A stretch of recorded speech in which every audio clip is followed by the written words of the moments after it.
govern myself. You think I have a governor? I'll just mute myself in that way. I don't have to worry about it. Have a governess. Governor. All right, Governor. Hello, everybody. Hey, Steph. Do you know how to double the value of your Jeep? I'm sure you'll tell me. Fill up the tank with petrol.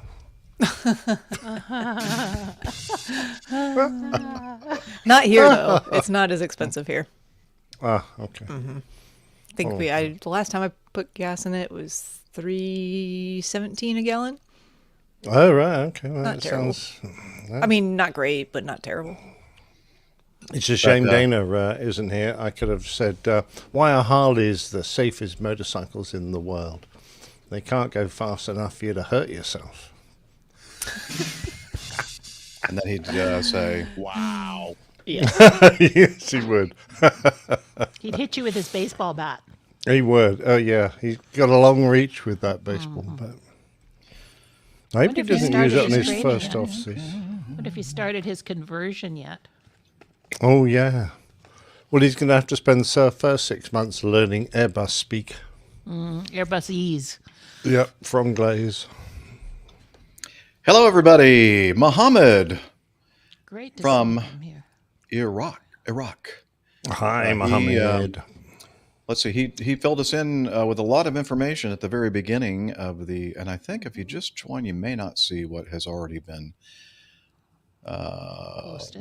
posted. I'm not sure about that, though. Can you go back? Yeah. Pretty sure you can. Okay, never mind then. Look at the very beginning, earlier this morning, our time. Muhammad was on there telling us why we haven't seen him in a while. So He's good a to see fully you. certified ATC now. Yeah, awesome. Yeah, well done, sir. I knew that all controllers had to be certified, and now you've proved it. They are. Yes. Whether they get any training or not, they're Certifiable. Certified. Yes. Certifiable. All right. Denise was used to putting on snow tires before she moved here, or lower Michigan. After a couple of winters, she gave up the habit. Well, that's a nice habit to give up, Mike. Yeah. I have mine on now. I'm ready. They can What, bring your the snow habit? on. Yeah.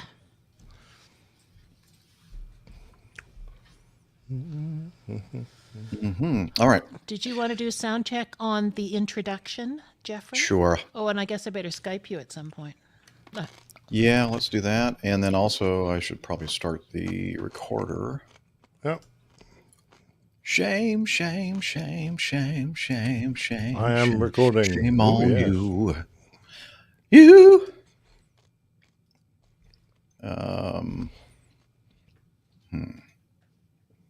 How do I adjust the volume?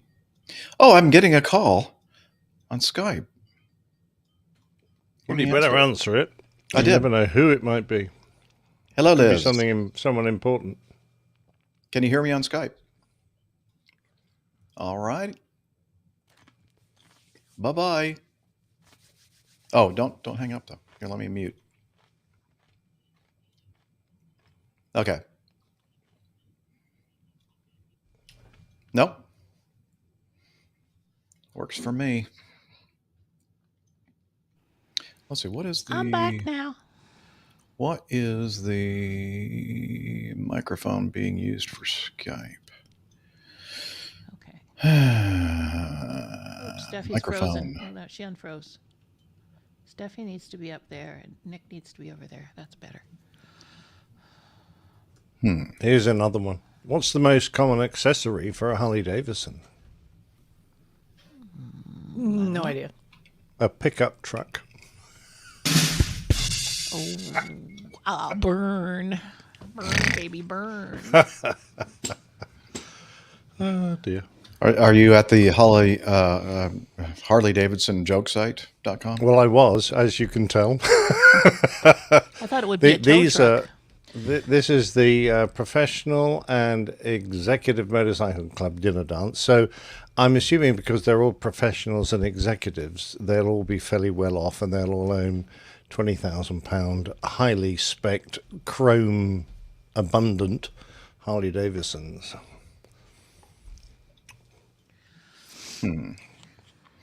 Okay. Let me do the sound Where check. is this event, Nick, that you're going to be going to? Where is it going to be? Oh, it's at a fancy hotel somewhere a few hours north. Do they put you up for the night? Yeah, yeah. Oh, very nice. I've got to go and find a DJ though. So. Carlos available? Sadly, not that kind of DJ. Oh. He'd be quite cheap. What kind of DJ do you need? A dinner jacket. Oh. See, I thought DJ. Me too. Disc jockey. I've never heard. I've never, yeah. no one abbreviates Dinner dinner jacket. jacket as a DJ. Well, That's what do just you too call confusing. it? Tuxedo or Tuxedo. something stupid? A dinner jacket.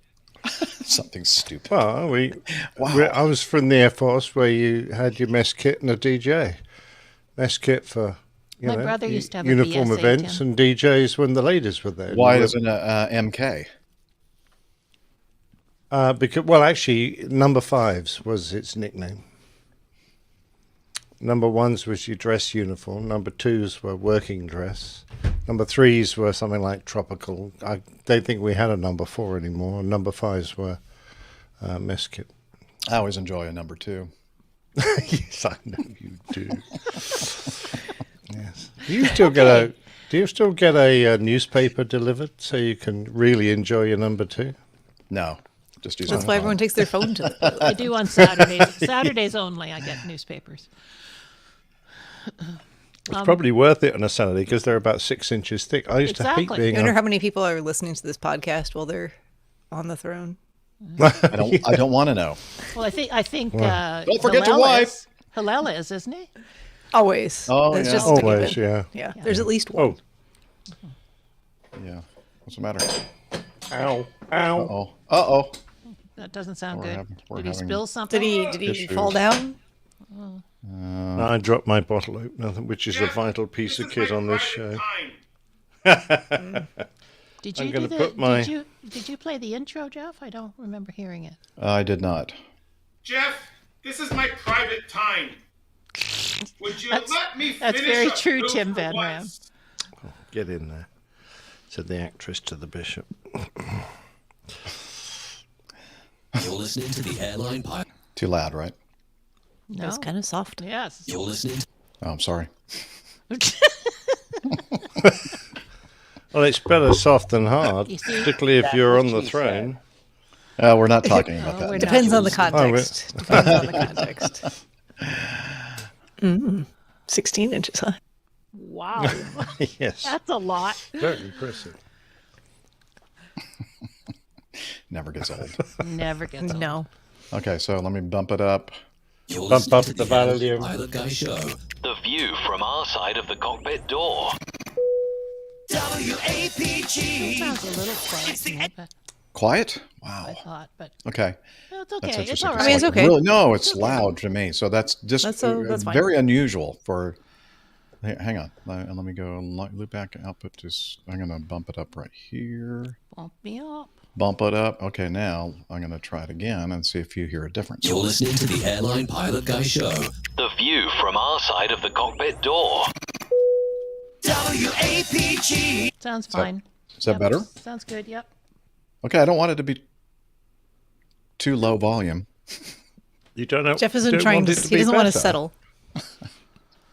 Well, Needs to be unfortunately, we perfect. don't have Micah here to give us the final. Well, I think it sounds okay. It could do with a little more, but then again, I'm pretty deaf, so what do I know? yeah, Steffi's That's what got the she only said. good hearing here, I'm sure. Yeah, but my audio is always screwed Huh? up, so it's impossible to judge. Hey, Okay, I'm going to I'll bump get it my up ear even. trumpet out. Okay, here's 100%. You're listening to the Airline Pilot Guy Show. The view from our side of the No change? Sounds the Yeah, same. it Sounds okay. Fine. It's fine. Doesn't really change a lot. Okay. Don't blast your ears out or something. Huh? It's my ears I'm more worried about. Oh, yeah, it's all about you, isn't it? Yeah, I think Tim Van Ram is saying it sounds I can't fine. afford any more hearing loss. And I believe Tim, so let's get on with it. He seems trustworthy. Okay. I see. We're already at that point where Liz is impatient. You're getting nagged already. He likes it. Come on. That's what I miss most about being married. Really? Actually, no, that is not No. true at all. Okay. Let me get this over here. And so I have relatively easy access. And, okay. Come on, man. Okay. Y'all ready? Ready? Ready. Yep, Oh, wait. ready and waiting. Recorder's on? Aye. Yep, 7.5 minutes ago. Okay. Me too. All right. Let's, now that I went to that window, I have to rearrange the stupid windows again. And that. Here we go. You're listening to the Airline Pilot Guy Show. The view from our side of the cockpit door. WAPG. It's the Airline Pilot Guy. Airline Pilot Guy, episode 542. Yeah, he's up in the sky. It's the Airline Pilot Guy. Hello, you're listening to the Airline Pilot Guy show. The view from our side of the cockpit door. Your host, Captain Jeff, broadcasting live from Studio 1A at former APG headquarters in Roswell, Georgia. Today's show is recorded on the 27th of October, 2022. Yeah, he's up in the sky. It's the Airline Pilot Guy. It's your light and it's flying by. With the Airline Pilot Guy.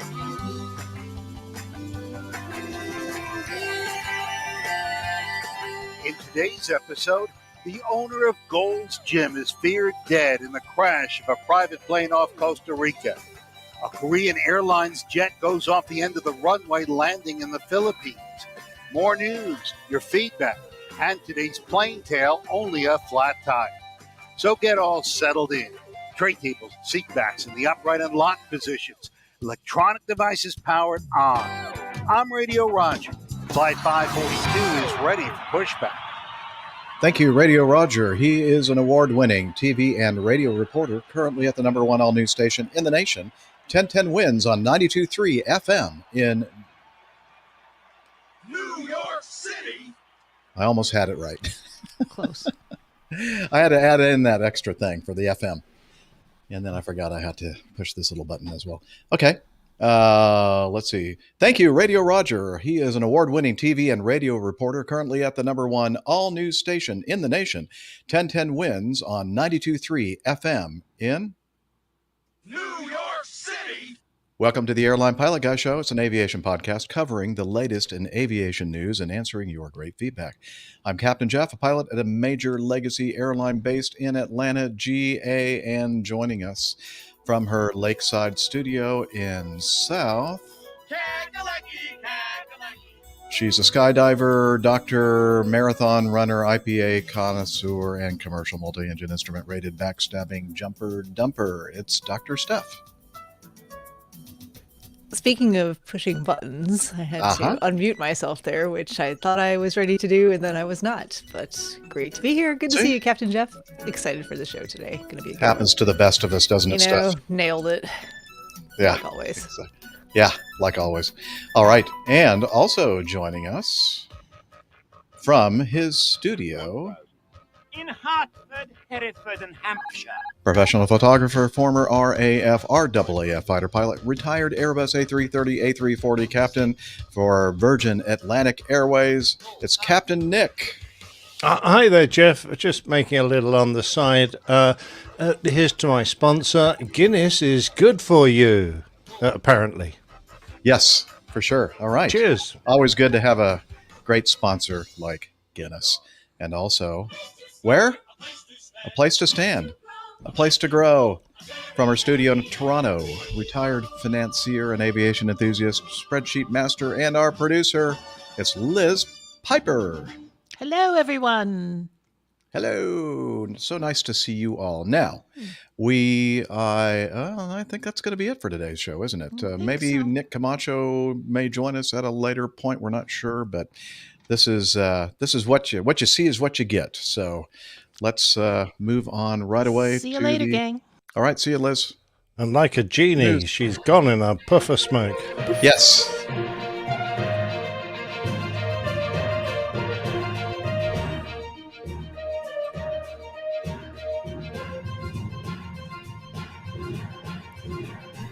Stand by for news. Oh no, I hit the wrong button. Darn it. Button pushing has been a problem Yeah, what already the today, hasn't it? heck? Right, that sounded right, wouldn't it? Are we doing the news? Yeah. No, that was not that button. It's the Evernote thing to go to the to news, and it selected something in the sidebar instead. I don't know. Never really actually seen that in Evernote before. Are you lost now? But I finally have found my way. Let's start off with this first item in our news. It's an accident. By the way, this is from aviationherald.com. A Korean Airlines Airbus A330-300 registration Hotel Lima 7525 performing flight 631 from Seoul, South Korea to Cebu City, Philippines, with 162 passengers and 11 crew, had gone around at low height twice, following approaches to Cebu's runway 22, climbed back to 5,000 feet, entered a hold, landed on Cebu's runway 22 at 23:07 local time, so it was dark, about 55 minutes after the first and about 42 minutes after the second go-around.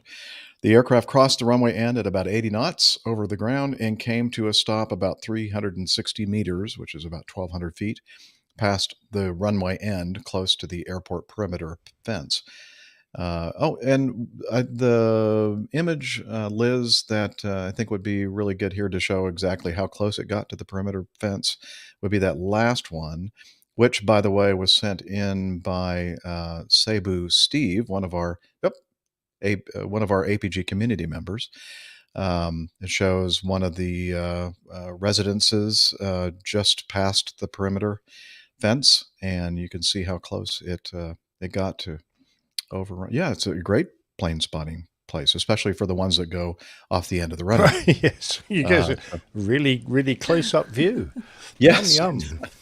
Let's see. Cebu Steve, I'll go ahead and just read what he sent to us. He said, "Dear crew, some news attached from my local airport here in Cebu in the central Philippines. Not sure what happened yet, but will not speculate. But the weather probably played a role as we had a severe thunderstorm during that time." Anyway, so he says, "Keep up the great work, and thank you for that photo, Cebu Steve." Oh, look at that. McDonald's in the background there. Nice. Ah, the Golden Arches. They were just hungry. They were trying to get they as were close hungry. as possible to the drive-thru.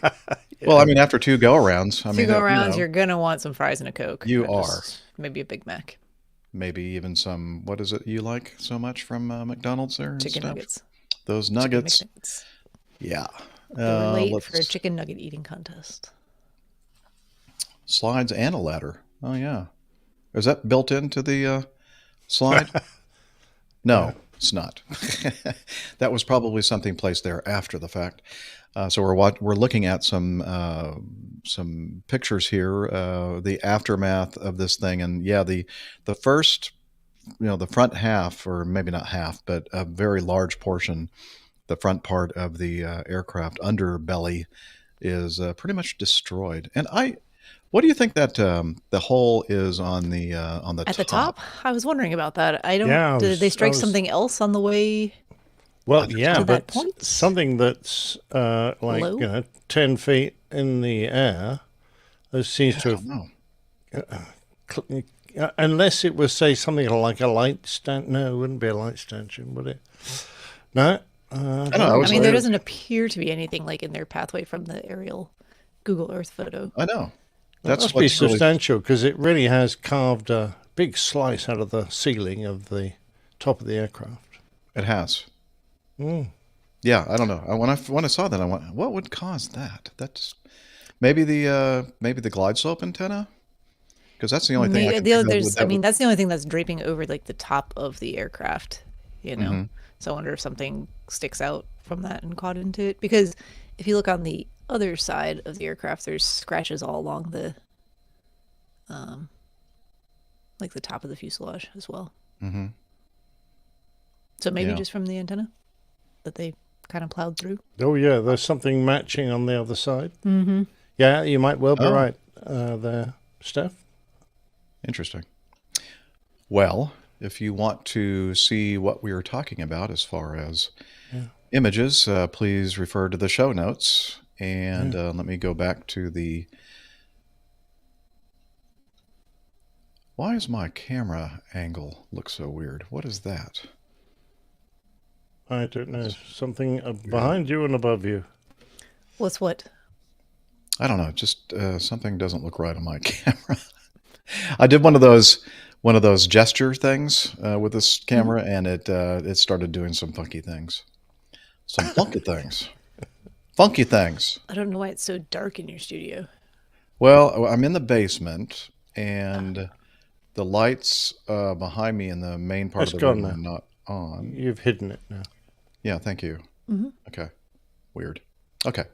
And then that's a bay window behind me. I think in previous shows you've seen me in the kitchen area, and there's a bay window there as well. So this is one directly beneath Below. Got the it. kitchen. And it's not very light outside right now because of rain.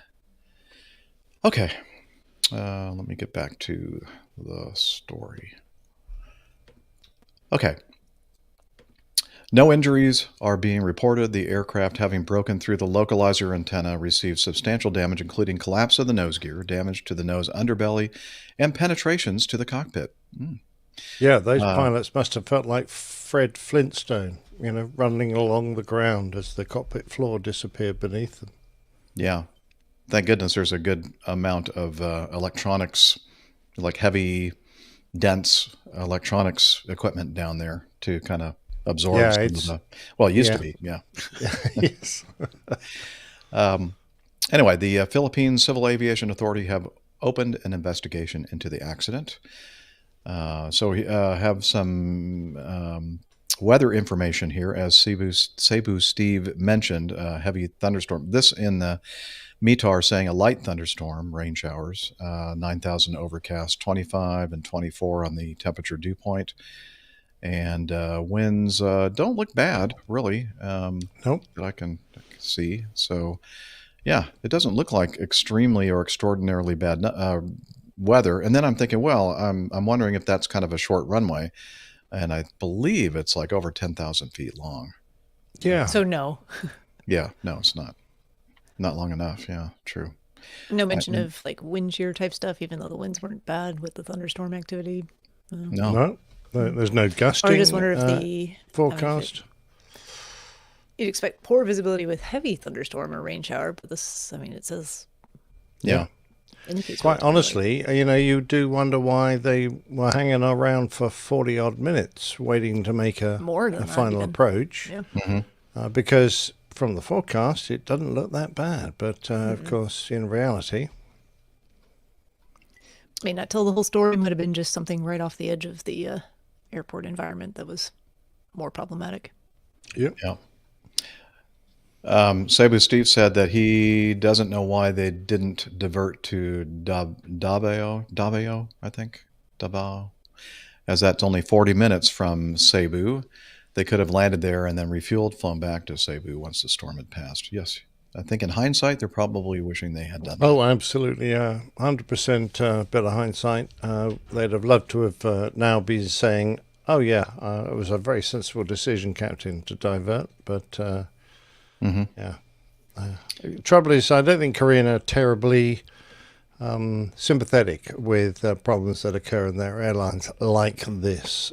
Much more minor things have caused dismissal. So I don't know. I don't think this crew are going to get away with just a quiet couple of sim rides or anything. Right. All right. Well, let's move to the next item, B. This is also from the Aviation Herald. Let's see. Oh, actually, somebody sent this in. Marcus. Okay. Marcus Duncan. He says, I saw the story, thought I'd send it in. It's about an Airbus flying in Colombia and having to divert a couple of times to where it finally landed in Monteria. Is that right, Steph? Monteria? Tira, with only 200 kilograms of fuel between its tanks. I read in the comments that worked out to be only about 6 minutes of fuel left.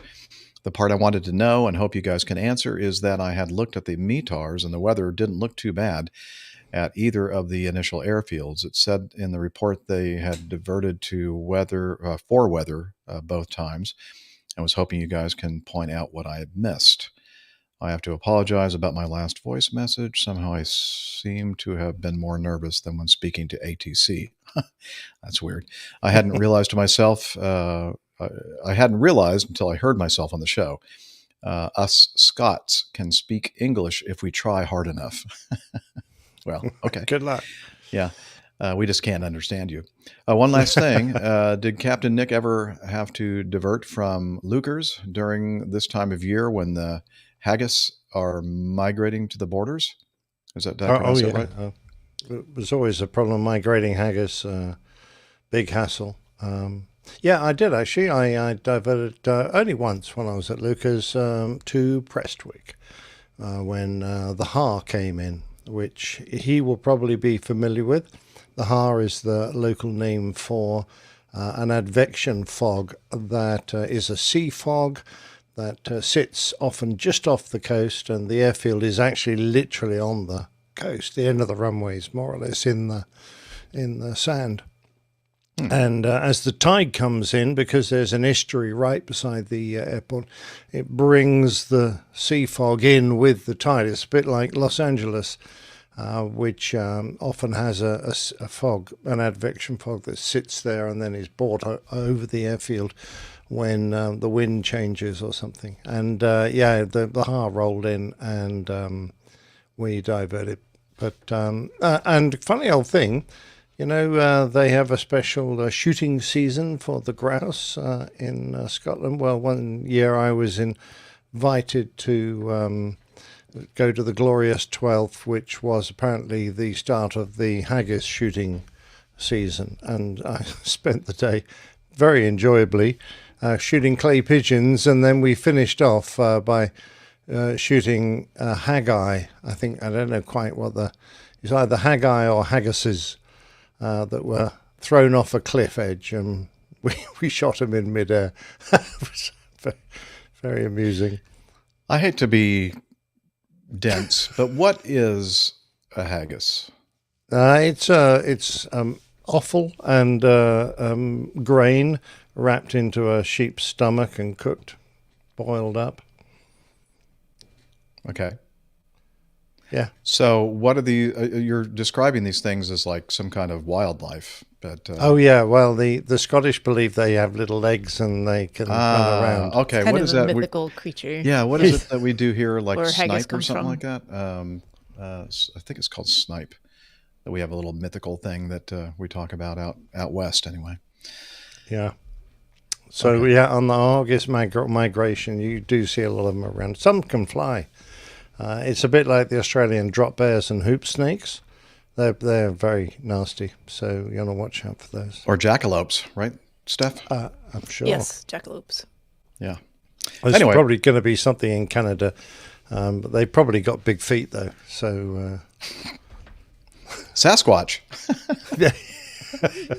Multiple Sasquatchy. Okay, go back to the story. Thank you. All right. yes.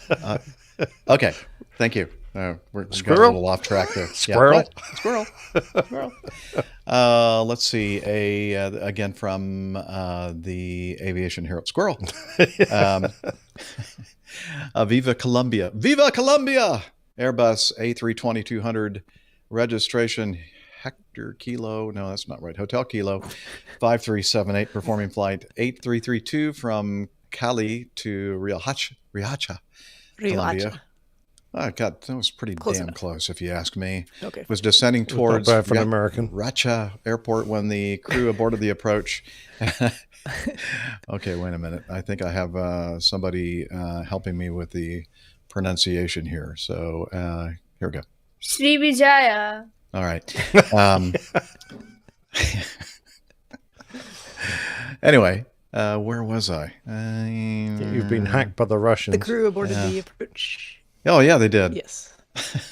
They were descending toward the airport. The crew aborted the approach at about flight level 180 and entered a hold for about 30 minutes.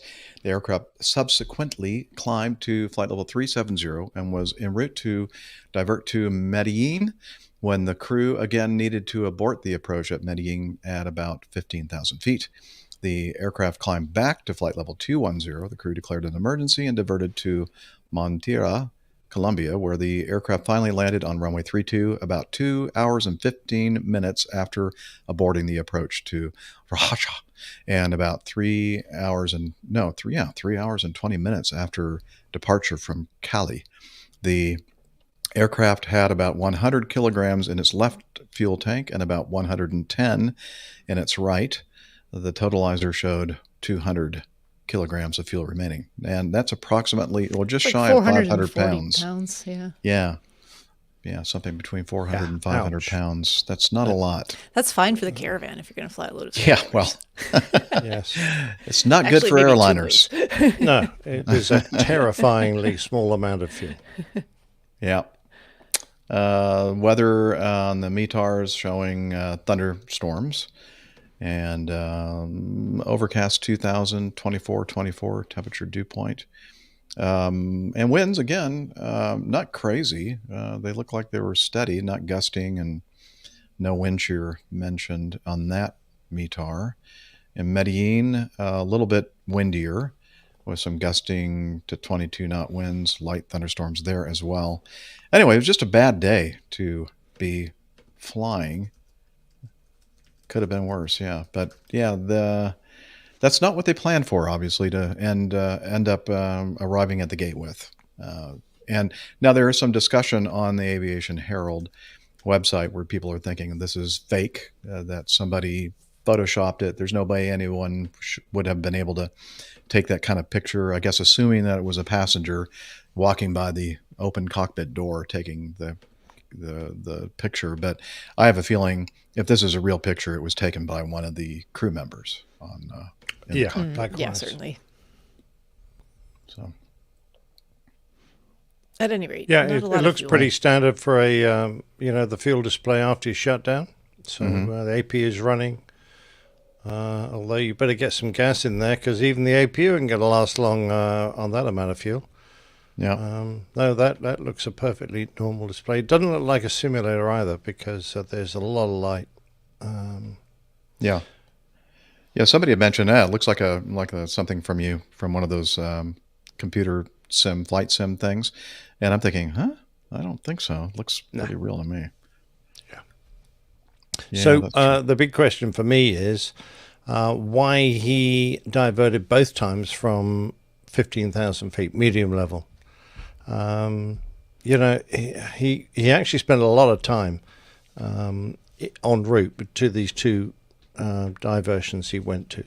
The average thunderstorm is normally moves away after, 15, 20 minutes. So, if you're just going to go into a hold at your destination and circle for a bit, normally they drift away. Unless, of course, it's numerous thunderstorms that have ganged up on you and are coming through in a mass, a squall, big training. Exactly. In which case you're on a bit of a hiding to nothing. But I do wonder what their operations were doing with regards to advice, because the METARs at Medellin were worse than his destination at Rio Hacha. Perhaps he... Sorry? Oh, no, I wasn't really familiar with where Rio Hacha or the other one's actually... I'm not either. But I am assuming that it might have been a better idea to go from Rio Hacha direct to Monteria, where he finally landed, because that looks a lot better. Yeah, and I think those two places are actually much closer to one another. I don't know, I have to look on the... So Medellin's up in the mountains. I don't know why they would head back that direction. The other two places are on the coast. So actually, none of them are close to each other. I'm looking right now. None of those three places are anywhere near each other in Colombia. But would it have been okay to have gone directly from Rio Hacha to... yeah, it's on the way. Monteria? You have to go past Monteria to get to Medellin. Oh, God. In that case, I'm beginning to wonder who was making the decisions and why here. Yeah, now that I actually look at a map, I'm like, what was happening here? Yeah. Well, Might have something to do with the weather that we can't see in that map, right? Absolutely, yeah. You can't double guess just based on what we're looking here, a handful of meters. But, if you're going to go past an airfield you can land at, you have to have a damn good reason to go to somewhere where the forecast is worse. So, you just wonder. It might be that it's hard to get hold of the information. Sometimes the information isn't put out on ACARS. Sometimes it's only on Volmet, a radio frequency. I don't know if that's the situation here. Not every airfield transmits its METARs on the ACARS system so that you can easily pick it up on the flight deck. Sometimes you have to use various other means, and sometimes you can't contact your operations, or perhaps they're just not being very helpful. Yeah. So I have a sympathy with the crew, because making these decisions real time is not easy. But that is just, they're literally, if they tried to go around from that landing, there's a good chance the engines would have just been starved of fuel during the go-round. Yeah. Because the fuel can just very easily drift away during an acceleration and a pitch up and a go-round, drift away from the booster pumps and even in the collector tanks where it should now be sitting, and you can starve the engines of fuel even though you've got a couple of 100 kgs floating around. So you have to be very careful during your go-around not to do any exaggerated attitudes or very hard acceleration, which is not necessarily easy because it's kind of like a non-standard go-around. So he was very lucky. And with that amount of fuel, even if he had gone around, I very much doubt he would have got all the way around a pattern to make a further approach. So that landing he did there was kind of a last, chance saloon landing. Yep. I agree. All right, let's keep it down.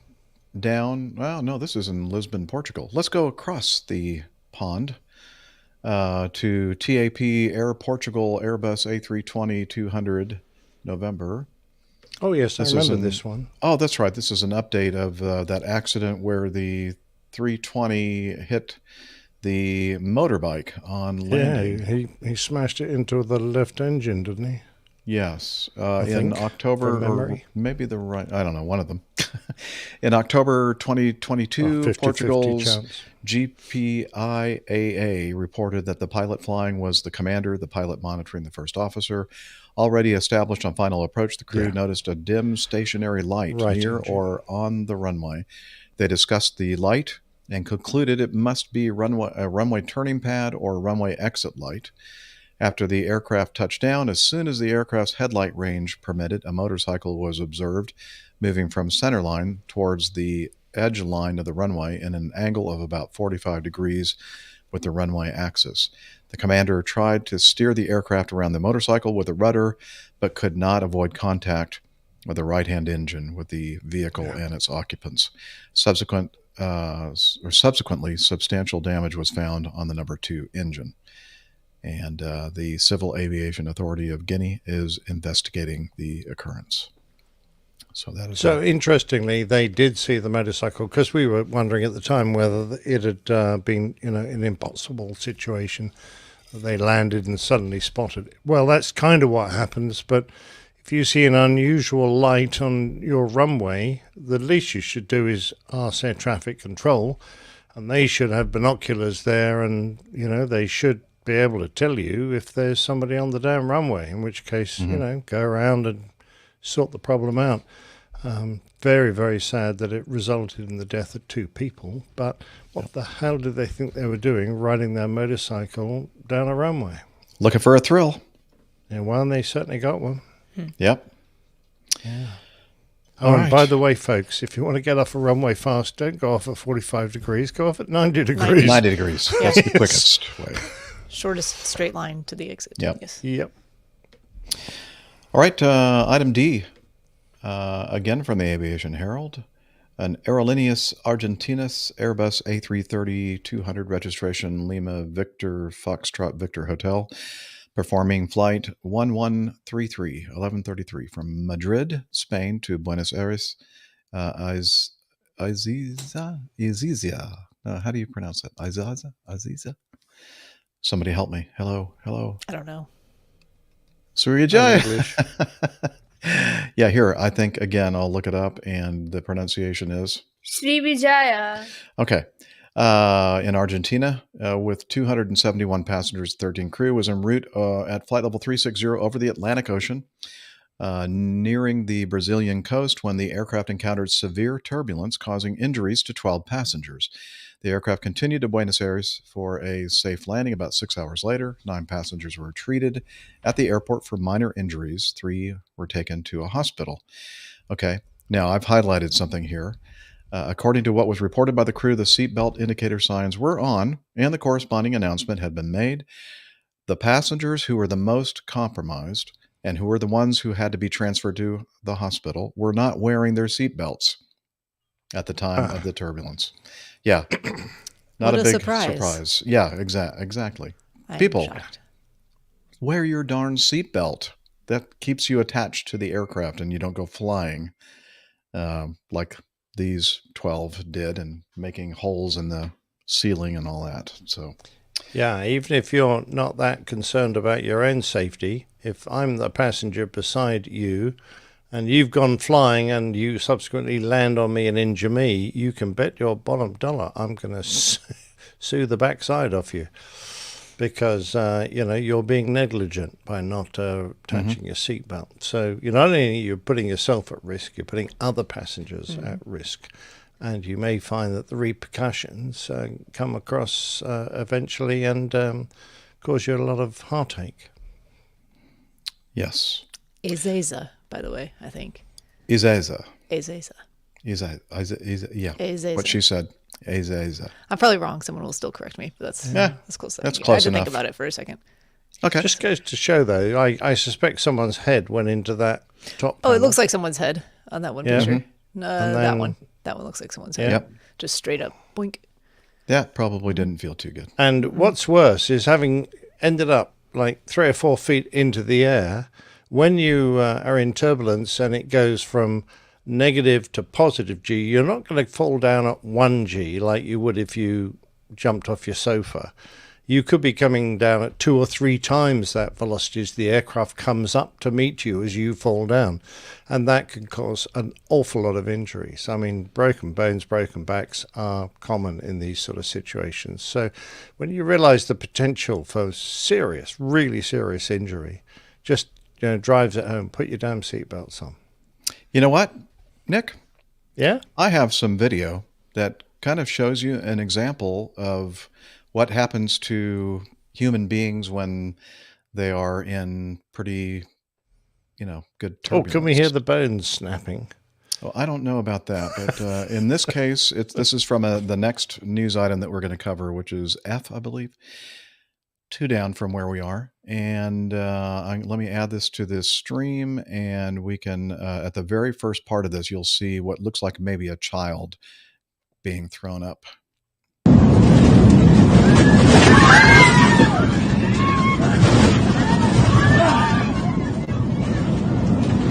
Okay, again, at the very beginning here, you'll see like a little figure that may be a lap child or something. Yeah. Yeah. I don't know if you saw that or not. Oh, yeah. Whee. So this looks like they're having fun on this roller coaster ride. Oh, wait a minute. No, it's an airplane. Yeah.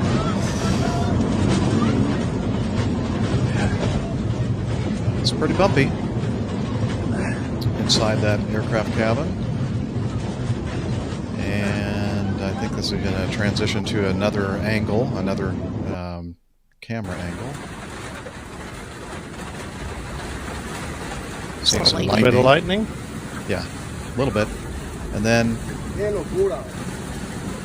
How you crazy. might be able to hear. ¿Para qué carajo estamos bajando así la poronga? You might want to, or you might be able to hear some hail hitting the ¡Qué locura!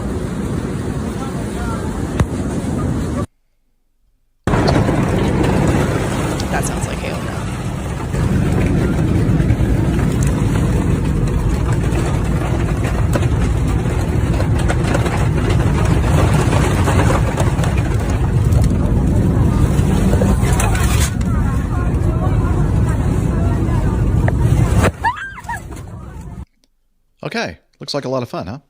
We need to just really teach these people if they're going to take eyewitness video that they should turn their phone to landscape. Yeah, please. I've already Come on, given people. up that. I've given up that battle stuff. I mean, it's just not going to happen. I just, every unfortunately. once in a while, if I could just say it and remind people. I know. So maybe maybe somebody might consider it, but doesn't seem like anybody does anymore. So this incident, the video that we just saw, is from just a few days ago, October 27th. We're recording. Actually, that was the original recording date for our show, but we had to move it a few days. Right now, we're recording on the 30th. So just a few days ago, a LATAM Airbus A320-200 registration Charlie Bank Alpha Zoo. Okay, let me try that again. Zambia. Zambia, thank you. Performing flight 1325. Bank Artichoke, Zambia. Artichoke. Zebra. From Santiago, Chile to Asuncion, Paraguay, with 48 people on board, was on approach to Asuncion's runway 20, I should say, when the crew initiated a go-around from about 2,400 feet due to weather. The aircraft diverted to Foz de Iguacu, Brazil, for a safe landing on runway, thank you, Liz, runway 33, about 40 minutes after the go-around. The aircraft remained on the ground in Foz de Iguacu for about 3 hours and 20 minutes, then departed runway 15 to Asuncion. Again, on approach to Asuncion's runway 20, the aircraft flew through a thunderstorm. We just witnessed that, and received damage to its radome, but continued for a landing on the runway 20 about 5 hours after the go-around. There were no injuries, at least to passengers, but there were injuries to the aircraft. The airline reported the aircraft encountered severe weather on its flight path and performed an emergency landing in Asuncion. Passengers and crew disembarked in good condition, although a little frazzled, I'd say. Weather at the time, I believe, is this the time that's in bold for about when they landed, the thunderstorm? I think so. Report. Again, winds don't look too bad. 2,000 overcast and thunderstorms. There's one 22 and farther 21. down, though, which is, I'm not sure which time is the correct one. Yeah, I'm not The either. one farther Let's see, down in the bold. First one Oh, is look, they got the rat out. 226. So that one that I just read is the one I think that they finally landed after having flown through the thunderstorm. Yeah, so we have some pictures here. First one that Liz showed was that graph from Flight Radar 24 that kind of shows quite a dramatic rate of descent in a couple of places, most likely when the autopilot kicked off, because autopilots, they're good until it Until gets they're not. until they're not. Yeah. And they just basically give up at the worst possible time. Yeah. And they go, you have the aircraft. When it And gets really difficult, they just say, nah, you have control. yeah, I'm not sure what's happening to this airplane. I can't really control it with the system used to do autoflight. So you have it, manual control. And then the picture of the radome and windscreen. Radome pretty much shredded. And by the way, radomes are, they're not made of metal. They're made of kind of a polyurethane foam, kind of a hard polyurethane. I think it's a polyurethane foam. It's pretty poly foam. Yeah, pretty poly. That's the one. And yeah, you're getting ahead of yourself, Nick. So this is where the radar antenna lives and is protected from air loads and that kind of thing. But Yeah, nice flat plate antenna, so it can look over its shoulder. Very clever. Yeah. So the radome, believe it or not, it's really kind of designed to. Well, it has to be constructed this way. It can't be metal because obviously the radar beam would not be able to get through it nor return to the antenna, so it'd be no good. So it has to be kind of a optically or radio transparent, I guess would be the right term, kind of material. Can't be the hardened fuselage skin. Yeah. So, and of course, as Nick mentioned, the rat, not a large rodent, but a what's the ram air Air turbine popped out, probably because of a momentary loss of the generators, I'm thinking. Yeah, that is one of the causes. There are, if I was about to do a simulator, I would know of the 8 or so causes for the rat to automatically deploy. Plus, you often put it out as a backup just in case. Funnily enough, Total Electric's failure is one cause for the rat to come out, but it's not an electric rat, it's a hydraulic rat. So it provides hydraulic, it's a hydraulic pump that is driven by the airstream. And further back in the hydraulic system is a hydraulic to electric pump. So the hydraulic powers a generator. I called it a pump, it's not, it's a generator that can provide power for the electrical system. So although it's a hydraulic pump, you can get electrics from it. Oh, interesting. So iHall Boxes in our live audience says that the material used for that radome is polytetrafluoroethylene. PTFE. Pretty polytetrafluoroethylene. Pretty polytetrafluoroethylene. Yeah. Okay. Yeah. Thank you very much, sir. Yeah, that's good.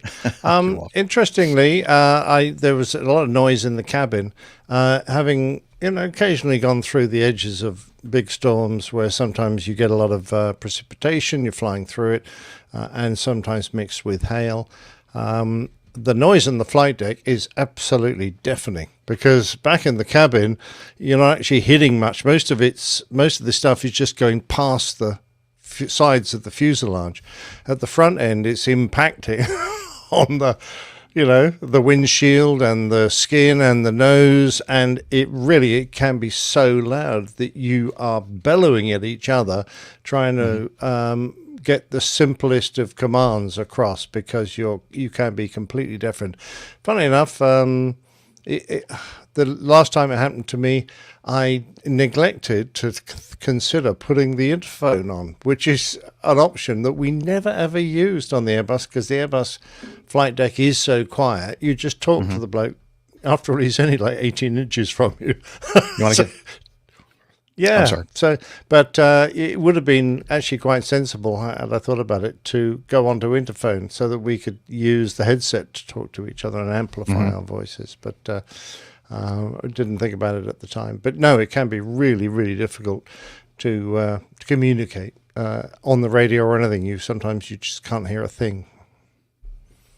No, it makes a heck of a racket for sure. Yeah, you're right. I'm sorry, I was a little distracted. I'm hearing telephones ringing and the answering machine announcing it is Halloween. Calling and everything in the background, in Liz's background. But Hey, once that radome burst, of course, you've got other problems now, because you're worried that bits of that, albeit, it's not the toughest material in the world, but some of it might have gone down an engine. That's a concern. And you also have effectively stuck a huge air brake out, because what was a nicely streamlined nose is now a flat plate.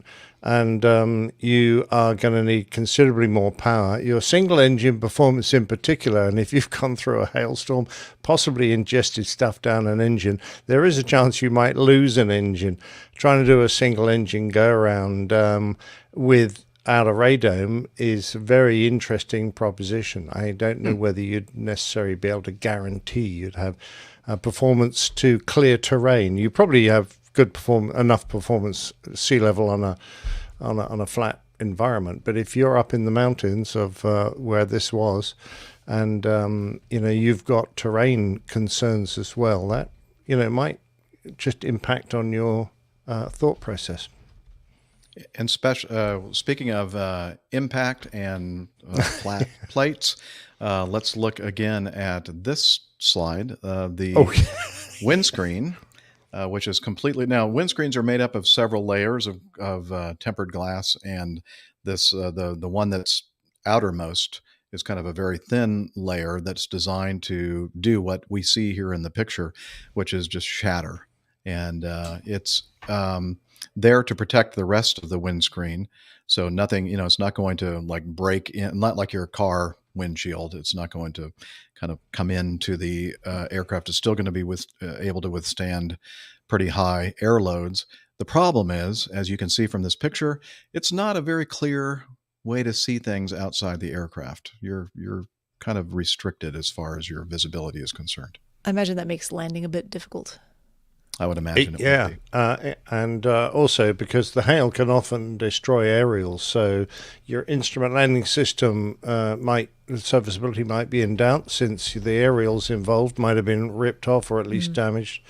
And doing a visual landing, if you can't see out the front, you're going to be squinting out of the next window along, which doesn't give you a very good view of the runway. So, you really have. You're going to put yourself in a really nasty position when you are trying to bring an airplane in with this kind of damage. And likely, I'm just guessing, but likely you'll be hand flying it at the same time. Oh, most certainly, I'd have thought, yes. So not an easy situation to deal with, for sure. No. So, in one respect, I wonder why the crew ended up in that damn hailstorm.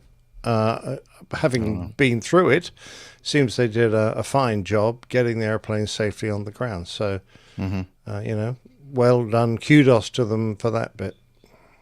Yeah, I agree. Let's go back to E. Thank you, Liz.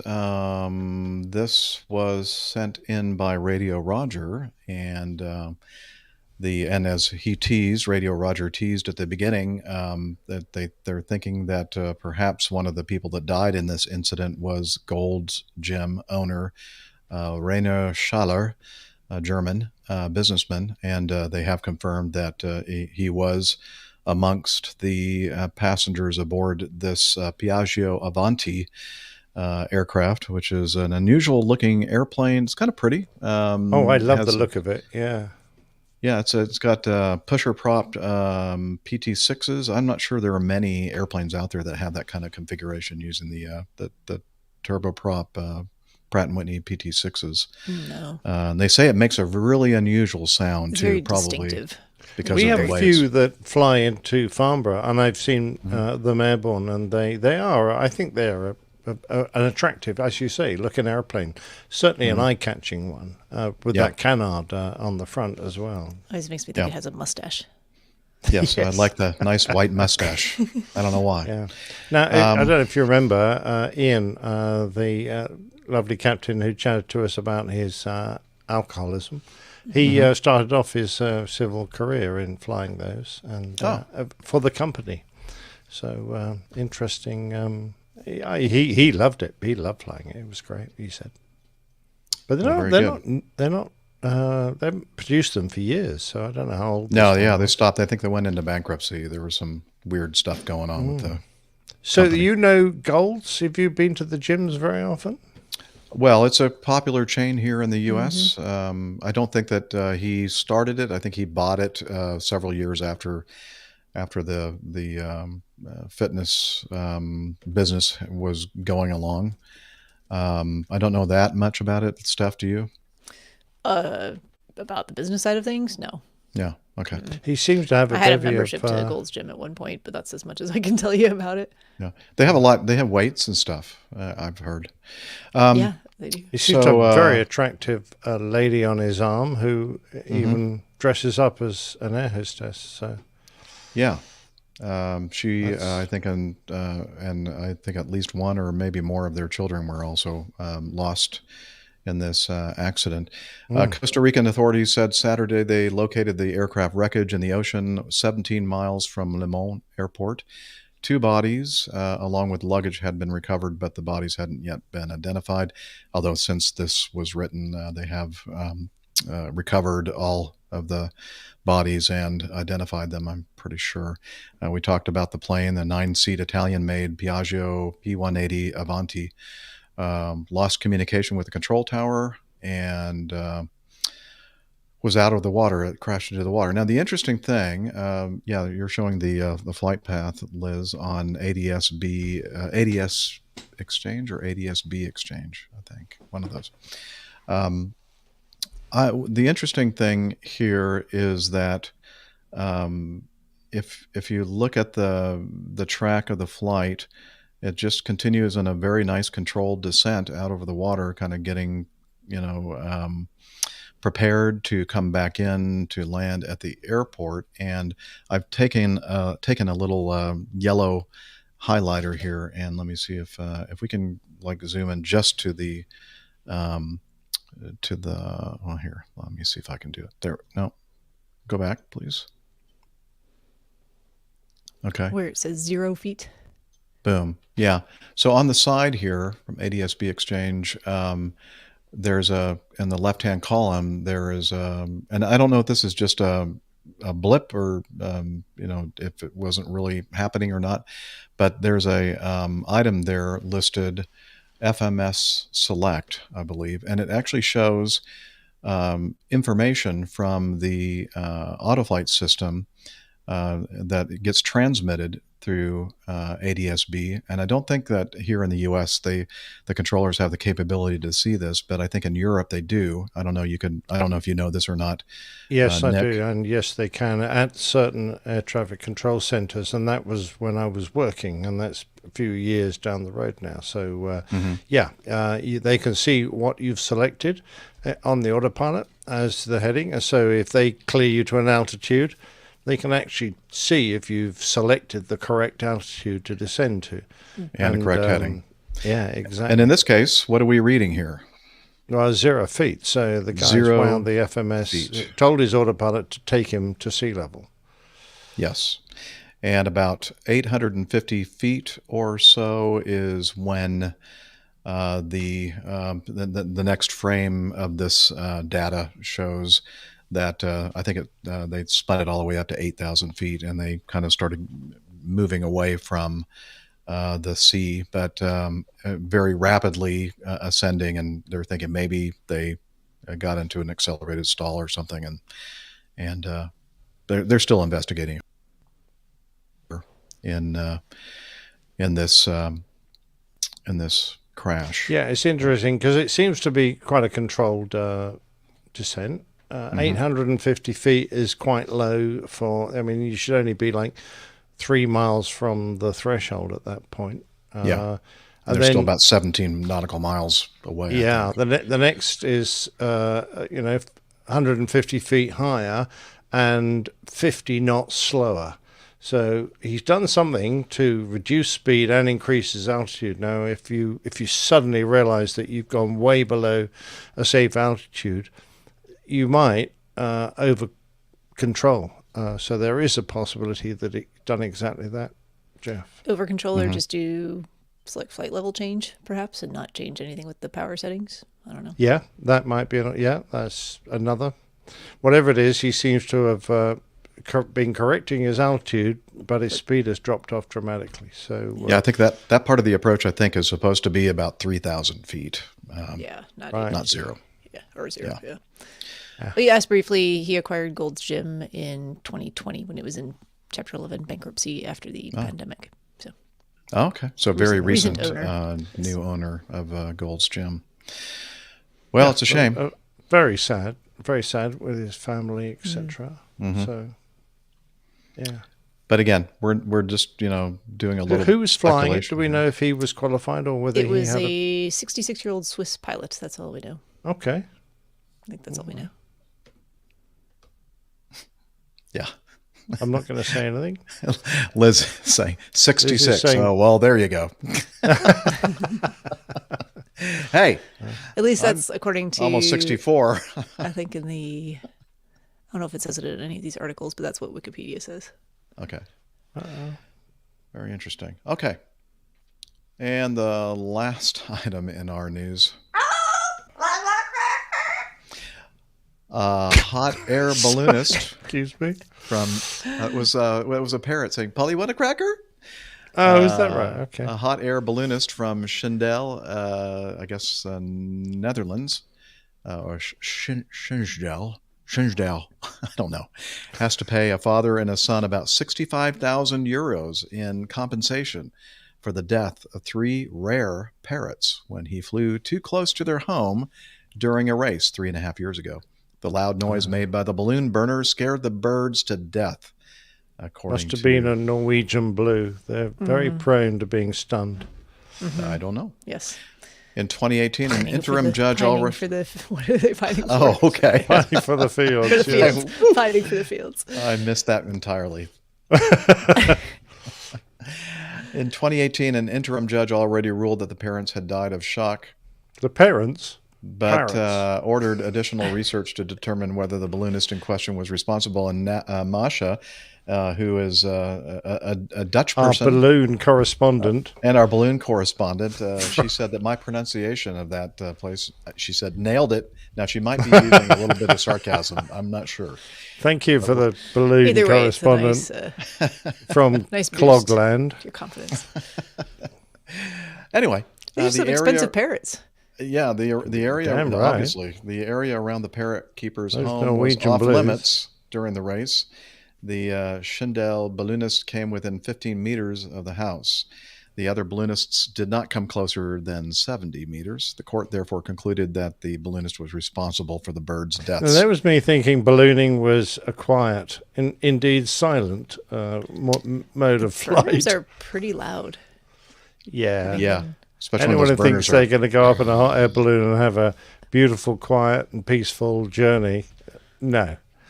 You're like 15 inches from an enormous set of burners. They're going to probably frazzle your hair and deafen you. And you thought we were full of hot air. The man has to compensate the father and son for the value of the birds. 2 endangered hyacinth macaws worth a total of 40,000 euros, and a third parrot with 1,250 euros. Oh, obviously not a very important special one. He also has to pay another 14,000 euros in compensation to cover the legal costs, and because the killed birds can produce no more offspring. Yeah, it's hard to do when you're dead. Yeah. These don't sound like very robust parrots if they were able to be scared to death by the sound of a hot air balloon. Yeah, I must admit. And if they were that fragile, why didn't he keep them in a padded cell? Well, it sounds like, a passing motorcycle with backfire might have been enough to kill him, but there you go. I have a certain amount of sympathy for the hot air balloon passenger pilot person. Very unusual. Yeah. Can we not come up with any more jokes about hyacinth macaws? Hyacinth macaws. It wasn't Mrs. Bouquet. Yeah, she was. Hyacinth Bouquet. Keeping up appearances. Yes, very much so. Great. If the balloon had been a bit hyacinth, he would have got away with it. Mm-hmm. That's true. All right. Is it too late for me to do a rim shot? I think it is. Never too late. Okay. All right. Well, you know what? Thankfully, it is now time for us to move to our Getting to Know Us segment, the time of the show where we kind of get all caught up with what has been happening between shows. And let's see. Stephanie. Yes. What have you been up to? Well, I was trying to find a photo to put into the thing here for you. A little too late for that now, Steph. Is it ever too late, though? Yes, really? It is. I just Liz added is one. very efficient. What did you add it to? Getting to know us. Okay. Well, I guess I'd have to quit Evernote for me to really actually see it. Just refresh? Yeah, it doesn't automatically sync. Well, should I just here, that's text okay. it to you? Here, no, that's okay. I'm gonna close Evernote, and then I'm gonna open it back up, and then I'm going to. This is that's totally a good worth picture. it, I promise. Yeah. Oh, Yeah. and there's no intestines on that one. No. All right. Let's see, and I'm going to share this. Actually, it looks like an artificial horizon. Looks very good. Is that what it's supposed to look like? Window, boom. Share. On the metal, you mean? Yeah. Yeah, I think so. Oh. Anyway, so there we go. All right. So what have I been up to? This was last weekend. This was at the local airport, Charlotte Douglas International. They had, I think the weekend before was the runway 5K or 4K or whatever it was in Atlanta. Is that correct? Yeah, it was a 5K, but it was only 4K for Robert. 4K of. That's right. So the following weekend was the 5K on the runway at Charlotte Douglas International Airport. It was rather chilly that morning. I think it was something like, I forget, I think I sent a picture with the temperature, like upper 30s Fahrenheit or something. Not particularly warm. Yeah, it was actually much warmer in Canada that day. I think that's very unfair. But a nice morning for a run. They did a really nice job of they had this 777 parked out right by the start and finish area. They said their only request was, please just don't touch the airplane. But you can go around, take pictures. They had someone standing there that was scolding the very person who did, in fact, try to touch the aircraft. But well, yeah, it's a 737, so if you touch it, something will fall off. It's a 777. Oh, is it? Yeah. What were those funny engine pods? I think it's just the. But it's the same company, so same rule applies. Of course. So I think that's how it Liz works. was asking if you threw any coins in the. There was some encouragement to do so from people who won't be named, but I did not. So I didn't think that'd be very. Yeah. So yeah, I did that with my dad. We got out there pretty early, and I think the race started at like 7:30 in the morning, like right as the sun was coming up, which was really nice. That's right. He's the one that signed you guys up. Yeah, for he it, signed me up for it. I didn't have any say in this year. He just took the initiative, which is great. Love it. And they've redesigned the course the past couple of years. It's actually completely on the runways now. It used to be in the past. Part of it was on the I runway. was going to say, if it's on a runway, how can you redesign it? You just go up a runway and down a runway. Well, there's multiple runways at the airport, Oh. so that's whichever runway they pick. But no, it used to go along one of the runways, which is now inactive and closed, and then it would head down a taxiway and go out of the airport and actually back around to the finish area. But now it's all entirely contained on the west runway, 36 left, 18 right, which everyone hates anyway. So if you happen to be flying into Charlotte early in the morning, the day that race is occurring, no chance that you're going to get stuck out on the west side of the airport. So It's interesting. They do the same thing in Atlanta. They always put it on that single runway that's just far away. The south It's runway. terrible No to one land on likes because you because can't it ever takes get back half an to hour to taxi there. Exactly. Did not run a personal best. Wasn't really planning to. But it was only. About But you 20 had the seconds shiniest off. teeth. Oh, Steph.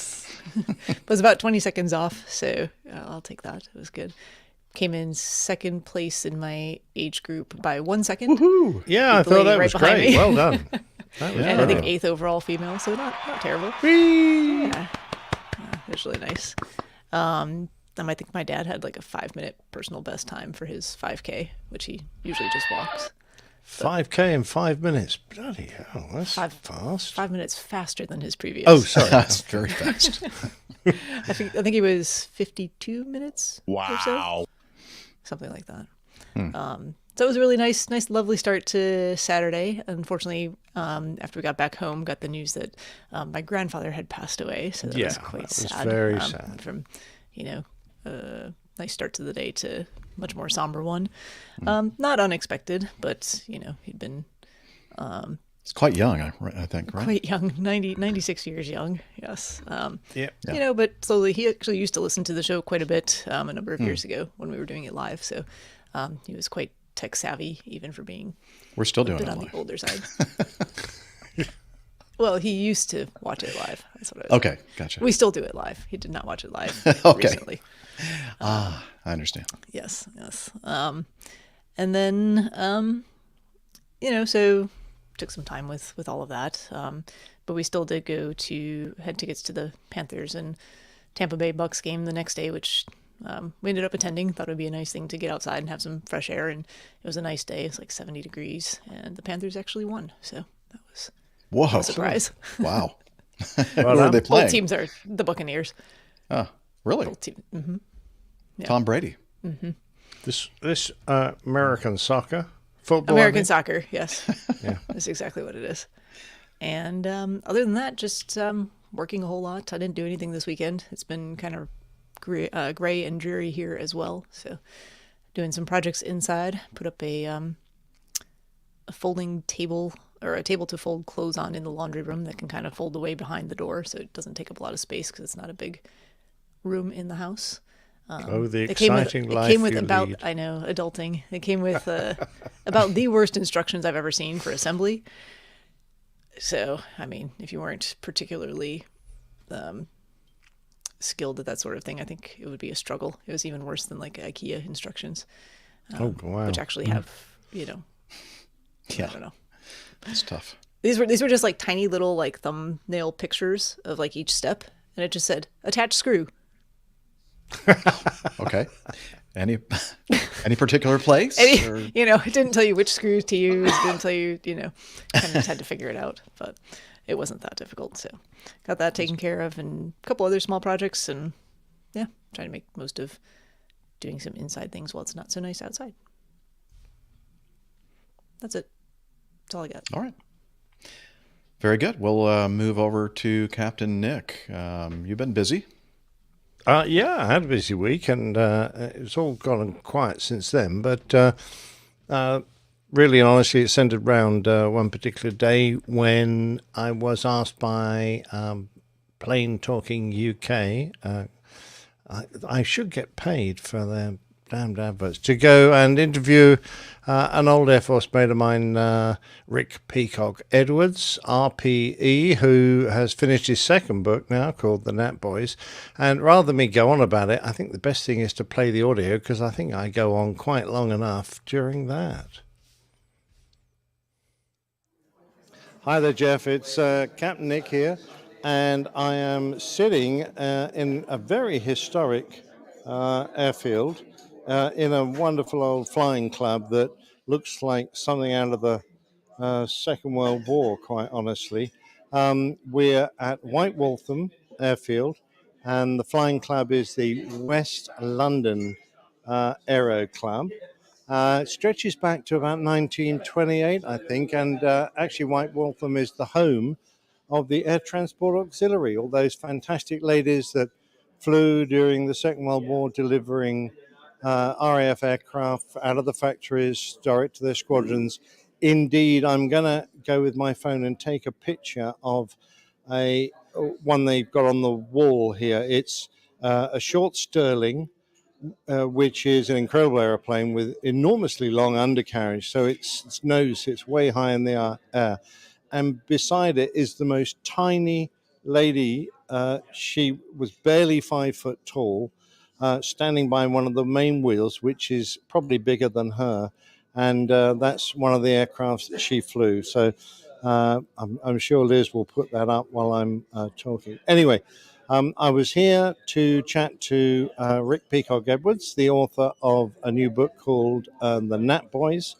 And Nev and I have just finished interviewing him. We then chatted to a couple of A320 guys, Jonathan and Chris, who were here just studying. They live locally, and this is a nice place for them to come and do a bit of study before their simulator tomorrow, because they're being retreaded by BA onto the A320. Lucky boys. So they're going to fly a real aeroplane for a change. But more importantly, Tommy from the United States has come across to England. I don't know what on earth possessed him to come across on a little motorcycling holiday for a week. He picked the nicest part of the year for us. The weather is always guaranteed to be warm and sunny in late October. So I'm beginning to wonder what Tommy was thinking, because it's been a stinky, horrible, wet day. Anyway, we managed to use this opportunity to get together as he drives around London visiting various museums. I'm sure he'll tell us about that before heading back stateswards. First of all, lovely to meet you, Tommy. Thank you very much indeed for coming us. And I'm sure you have a few words for Jeff and the crew and the APG listening audience. Good afternoon, Captain Jeff and APG crew. Wonderful to meet Captain Nick here this afternoon at a place that definitely puts our American FBOs to shame. The food was wonderful. The building is amazing. and terribly historic.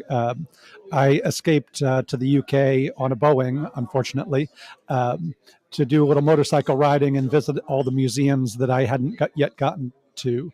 I've been to Duxford, the Fleet Air Arm Museum in Yeovil, as well as some auto museums, the Haynes Auto Museum and the British Motor Heritage Trust Museum outside of Birmingham. And here through the weekend, and it was lovely to say hello to Captain Nick and meet Neville Bounds.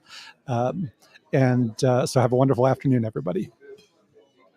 That's very good, Tommy. You think you're going to get away with that? That's brilliant. What motorcycle have you been riding? I unfortunately exclusively ride BMW GS Adventures. I've owned one in the States and have ridden on various continents on a 1200, and it's a wonderful motorcycle to travel in any weather, including a slightly damp afternoon here in England.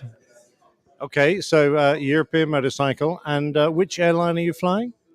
I am flying British Airways, Captain Nick, because they have an excellent flight from Baltimore to Heathrow.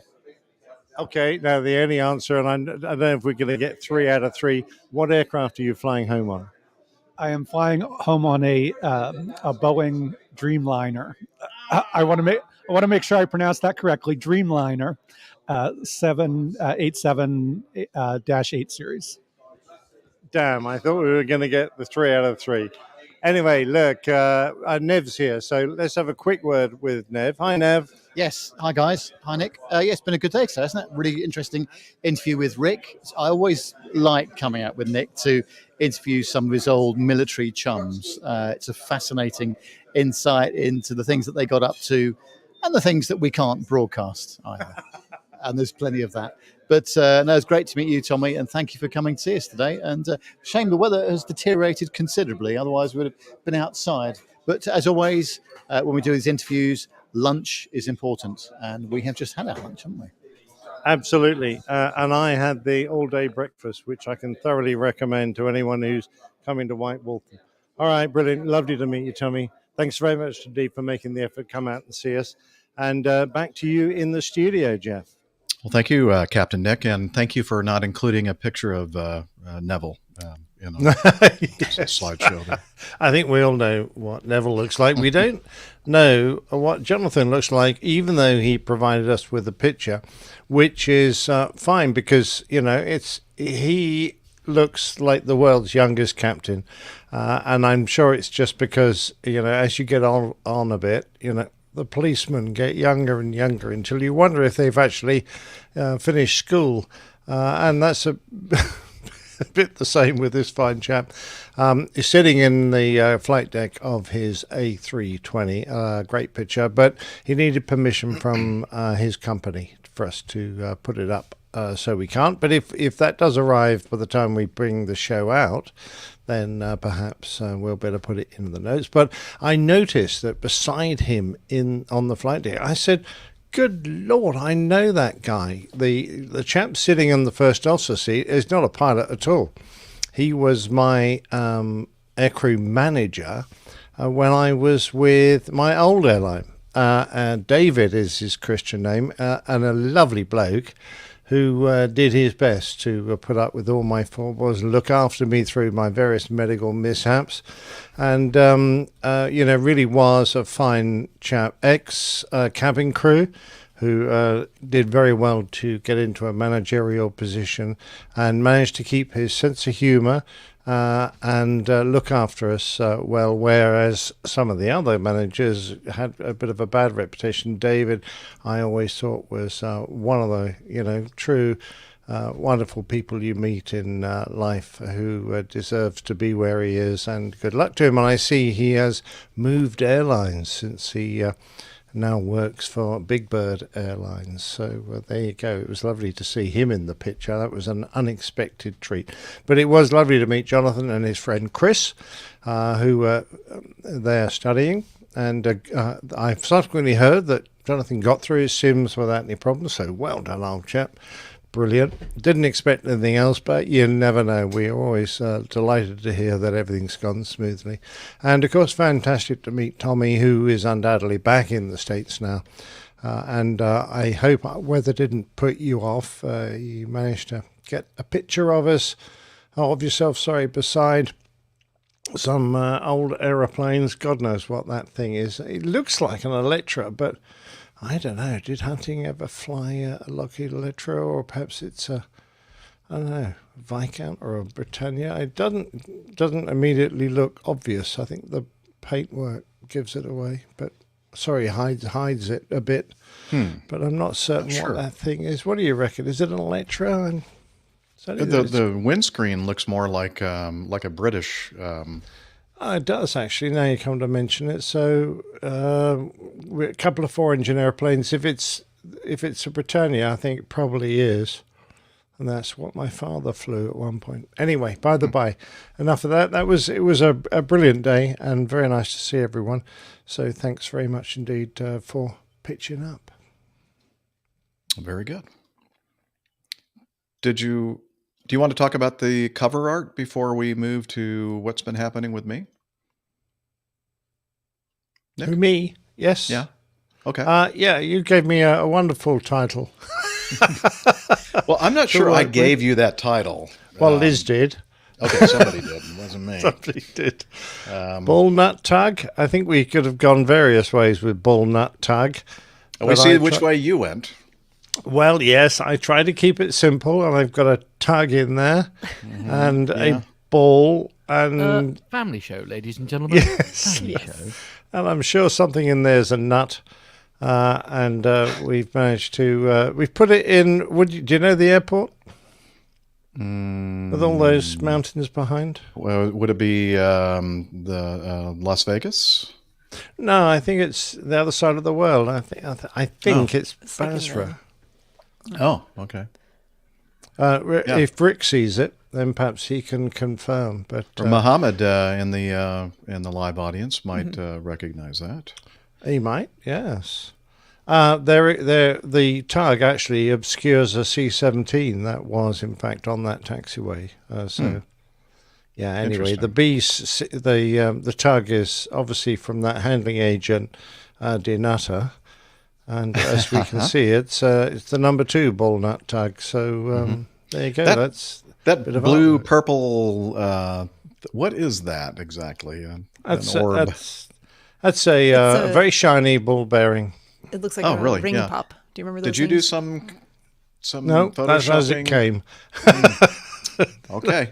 Well, yeah, I know. I just thought there's a suitable something to put in the vacant end of that nut. Looks very interesting. I don't know. It just reminds me of something. I'm just not sure what it is. No, I know. Best kept to yourself, I think, Jeff. No, it reminds me of those. Do you remember those ring pops, like kids candy that you wear on your, you know? Exactly. That's not really where I was going. But I know, but I was trying to keep it a family show for you. I was trying to help you out there. Helping out. Yes. Yeah. There you go. All right. Another beautiful job on the artwork. Thank you, Nick. You're very was welcome. that the one where I thought that I was going to have to do it, perhaps, or maybe that was the one? No, the one before. Yeah. That's true. Anyway, well, thank you very much for that. That's awesome. What have I been doing? Liz is asking. Well, between the last show, I mentioned it on the last show, I was going to head on down to South Texas. Flew into San Antonio. You suffered some turbulence, Jeff? No, we were actually just sitting on the ground at the gate when I took this picture. I was just happy to have a seat on the airplane, and it was an exit row seat, and I'm very excited about it. Obviously, it was an Airbus, or is an Airbus A321, and headed down to San Antonio. Met up with dispatcher Tom Dugan.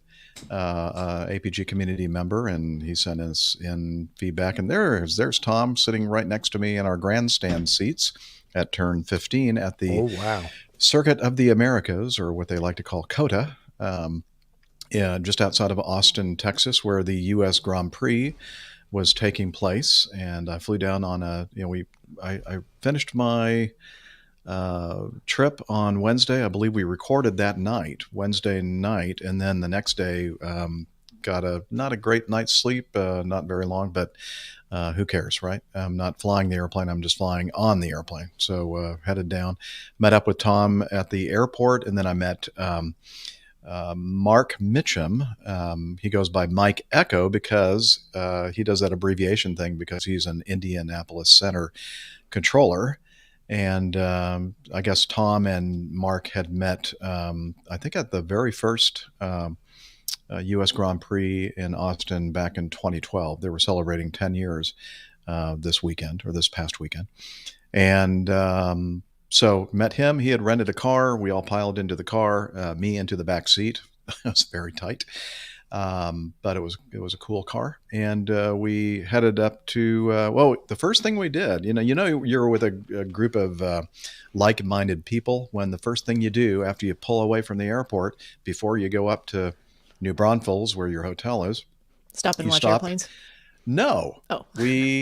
We went to the Hoppy Monk, where we had some nice beers and a little bit of appetizer kind of stuff, and then we got back in the car and headed up the road to New Braunfels, where we stayed at the Faust Hotel and Brewery, all in one. I mean, what's better? And we stagger back to the room. Yeah, I never had that much to drink, as far as I can remember. Of course, I don't remember a lot. But we, the next day, went to the track, COTA, and saw the free practice 1. But we didn't stay for free practice 2 because they've been... Oh, this slide right here, Liz, is the observation tower.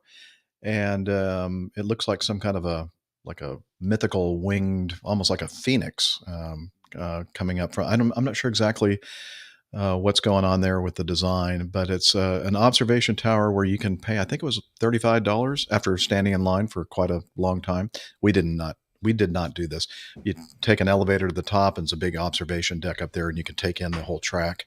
Those red things hanging off of it are just architectural detail, and if I had more of the picture and you went off to the right, if you could possibly see it, that becomes kind of the roof of like an amphitheater over to the right. So it's a really so it's not design. the Superman ride at Seven Flags, or is it Five Flags? Six. You're bracketing. Random number of flags. Yeah, but anyway, it's like one of those slides that you would ride down in a potato sack on or something. You'd have to be very careful though, because in between some of this, like if you started up toward the top and you started going down, as it makes that that radius to level out, there are some like pipes that just start, so it would be very painful. Uncomfortable. Yes. Not a great slide design. No, you obviously thought about it. Yeah, I did. Anyway, lots of stuff going on there at the park, between races, and they had like historic cars out there on the track, making a heck of a lot more noise than the current hybrid era of Formula One cars. I'm learning a lot. I'm still a newbie in Formula One, and I had never heard how loud some of these cars are, in the pre-hybrid era, the V12s and the V8s. I mean, they make a racket. And the hybrid cars are... Oh, yeah, I'm sorry. Before Liz interrupted me and asked me rudely, yes. We didn't stay for free practice number 2 on Friday because we wanted to... They've been doing this for so long, they have this routine. And Friday, they always go and get some good barbecue in Lockhart, Texas. And... just about everywhere you look around there, they have a barbecue place, and many of them very famous. And we went to this place called Smitty's Market, where you get your meat in one room, and they just pile it in some brown butcher paper kind of stuff and kind of fold it up and hand it to you.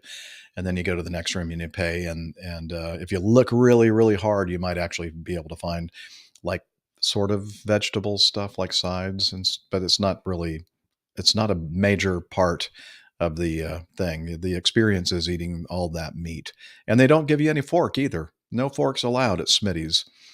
And anyway, so we did the barbecue, ate way too much. But I'm glad we had that experience. Went back to New Braunfels at the hotel. Next day, we saw free practice 3, and then we stayed, and then they had a big gap for some reason, and they pushed the qualifications to kind of early evening, almost around the time the sun was setting or getting close to setting. A little bit cooler, which is nice because during the daytime the temperatures were in the 80s, and that would be what, about 27, 28, something like that, maybe a little bit more Celsius. And then we went, where did we go that night? I think we went back to New Braunfels, and I'm not sure. We either ate at the hotel or we ate somewhere. And I really liked New Braunfels, and that area is just really a nice little quaint little town, and a bunch of places to go nearby within walking distance of the hotel. And then, of course, the last day, well, not the last day, the last day of the race weekend, Sunday, we watched the race, and it was just an interesting thing. Oh, I do have a video, Liz. Let me so this is, again, we were in in the stands at turn 15, which allowed us to see kind of the end of the back straight, turns 12, 13, 14, and 15. So it's a great place to watch some of the race. I'm not sure he'll go This to is the dive bomb at this point and no too far back on George Russell. But a word on 7th and 8th, Pierre Gasly and Yuki Tsunoda. This is what toward the end of the race. There's I don't know, what's this guy's name again? Max something. And Hamilton. Yeah. Anyway, I mean, it was a huge flag. These things, these flags, Liz is remarking that the flag was a big flag. I think they're almost like the size of a football field. Everything's larger in Texas. Everything is larger in Texas, including my headache after the long day of drinking. But no, just kidding. Had a great time. It was interesting experience being at a real race, and kind of, there are a lot of things that are going on that you just don't see when you're just watching a race on television. Oh yeah, pricey. Liz is asking about the concessions there. The captive audience. They think, hey, Formula One's an expensive sport, so pay up if you want an $18 hot dog or an $18 beer. We got plenty of that for you. So yeah, it was definitely not a cheap play. But how often do you go to a Formula One race? Well, Tom Dugan and Mark Mitchell, they go every year. But I'm not sure I don't know what I'm doing next year, but I'd like to go back. It was a lot of fun. Thank you, Tom, for making me part of your group. It was, and yeah, there are places to park RVs, Liz. There's a camping area right nearby, so who knows? Maybe that'll be a destination in the future after I transition to the RV. Yeah, you can take your own beer. Set up a concession stand and make some money. I'm sure Formula One would love that. So probably not the same as NASCAR then, where they just let you bring your own cooler that fits under your seat. Yeah, they didn't allow that, but I have to say it was pretty expeditious the way that you got in, and the I guess in years past they'd have to look at your guy. I had a backpack with a laptop in it because between things going on in the track, I'd find a place to do some editing of the show. So I had this all this stuff with me, and now you just go in, you use your Apple Wallet or whatever your phone has, and has the tickets on there. It's all electronic, and they take this other little phone thing and match it up against it, and it somehow communicates and says, okay, you're legit. You come in, and then you just walk by these little vertical antennas, I guess, tubes, and I guess it has some kind of a circuitry to detect whether you have like a weapon or something. I'm not sure how they work, but the NFL has the same system. Yeah, I'm just like, how does it? Because I had screening. a lot of like metal things in there and everything else, and apparently they were not suspicious metal things. I guess not. Yeah, I walked right through every time, so that was nice. Have you tried looking at yourself in the dark? Do you glow now? I probably do. Yeah. Oh, okay, cool. That's how they did it. All right. Well, came home on Monday. That was the travel day, and had to ride the jump seat of an A321 or 320, one of those, back to Atlanta. And then the next day, left on a 3-day trip. So just got back from that. So it's been a busy week and a half. And I'm taking a pause here. I just got a text from my brother-in-law. Just got a request for a 4:20 showing. It's like 10 minutes from now. Uh-oh. Oh, shoot. Well, it's not going to work because I'm recording a show.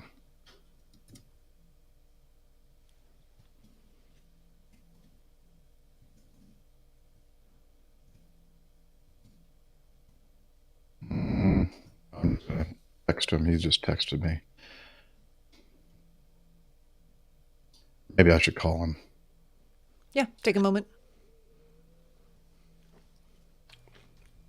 Hi, everybody. Hey, how's it going? We just talked about everything we did, so I've got Yes. very little to say, other than I managed to dodge a bullet. I was expecting to go for a medical procedure, which Steph will probably know more than myself about, which involved sticking a 35mm camera up your backside in I know order to nothing about expect those medical the wrong end of your alimentary canal. I mean, I hear it's an important inspection. Should be done, Well, at I don't interval know. Apparently, they're going to do it with a CT scan now.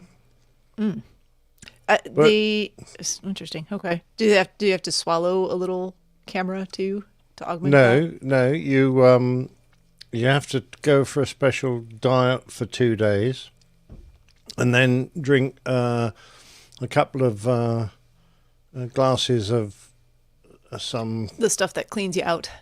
Yeah. Yeah. Yeah. Which is probably stuff that going to makes be it the easy cleanest to I've see. been since I was a newborn babe. It's like a fresh start. Think of it that way. It does, and Yeah. they If say you're too bad it's not quite right in time for New Year's. If you had some New Year's resolutions about, changing your diet or. there you go. They say don't move too far from a toilet. Generally, you want to stay nearby. Yes. Yeah. But at least they only sort of take pictures of you rather than actually introduce an internal camera. So And it probably avoids all the anesthesia and other things. Correct. I don't think we do that in the UK. I think it just happens. They grease it up and off you go. Go for it. Good luck. Yes, exactly. Yeah. Yeah. Anyway, so I've got that coming next week. Really can't wait. Sounds exciting. Yeah, I know. Really, yes. What do I have next week? I got a bunch of nothing next week. I was actually just looking at my calendar. Probably got to go stick pins in people. Well, that's a given. That happens every week. I'll be flying next weekend, so that's good.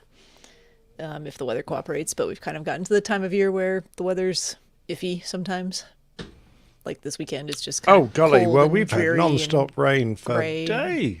Yeah, it's not even really raining. It's just kind of like misting occasionally. Yeah. Do the deer like that kind of weather? I don't think the deer care. Yeah. I just wish they'd stop eating. They just go, oh dear. Yes, yes. I wish they'd stop eating all the things. My, landscaping and shrubs are fairly well decimated at this point. Fair enough. There's not a lot for them to eat. Here we go. Here's an idea. Anyone in the... Oh, he's back. You haven't turned your microphone on, but you're back. I'm back. There you are. I'm not used to using the mute functionality of StreamYard. I usually mute like this. Still talking. All right. I see. I can do that. You're just moving your lips. I'm sorry. I can tell when you're faking it. Faker. Yeah. Okay. What did you say, Liz? Okay. I think so. So here's the deal. He's contacting the agent and seeing if they can wait until about 6 o'clock local time. We should be finished by then. And then if not, I said, I don't mind if they want to come in here, and just as long as they understand I'm recording a show here in this little corner of my basement, they're more than welcome to walk by and check everything out if they want. I know it's a little weird, but I don't care. They might. He's going to text me and let me know what the deal is. Let me see if he's already done. A first visit or a second visit? He didn't say. Okay. Would Probably be nice if it first. was someone who was showing real interest. It would be very nice, yes. That is true. Okay. Hang on, let me get things straightened out here.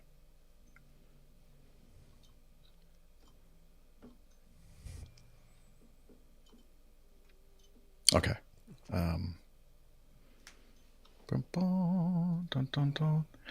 Well, you know what time it is now? It is now the coffee fun time. Here we go.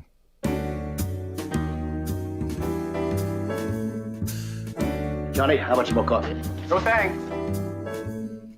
I love coffee. I love tea.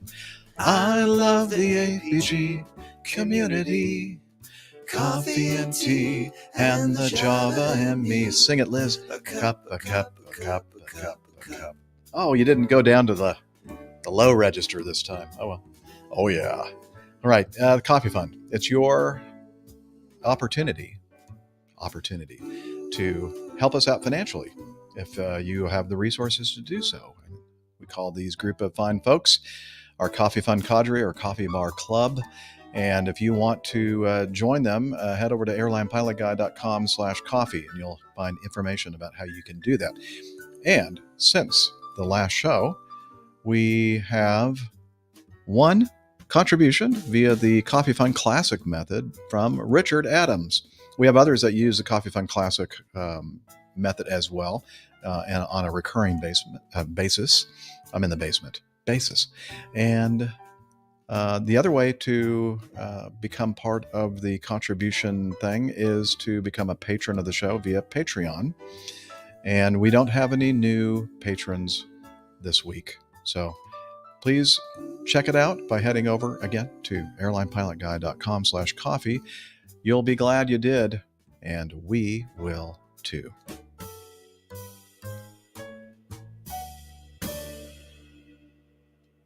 And now, time for some feedback.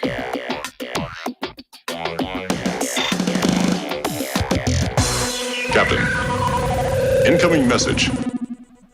All right, let's start off with some timely feedback. Timely feedback from Captain Craig. And let's just start with this one. Hey, APG crew and listeners. This is Captain/Lieutenant Craig. Hope you're all doing well. Just sending in feedback in regards to the last episode of 541, I believe, with the Embraer that had ball nut issue as well as a steering fail. As far as I can remember, it's been some time now since I last flew the Embraer 175, but it was steer-by-wire for the Embraer, and I know Miami Rick mentioned something about a gear bypass pin or steer bypass pin. The Embraer actually does not utilize that function. It has its own internal steer disconnect switch as well as a flip-flop switch down on the gear itself. So the steer disconnect for the pilots are actually on the back side of the yoke, and they're almost shaped like a trigger on the ram horn yoke itself that you press it and it disconnects the steering.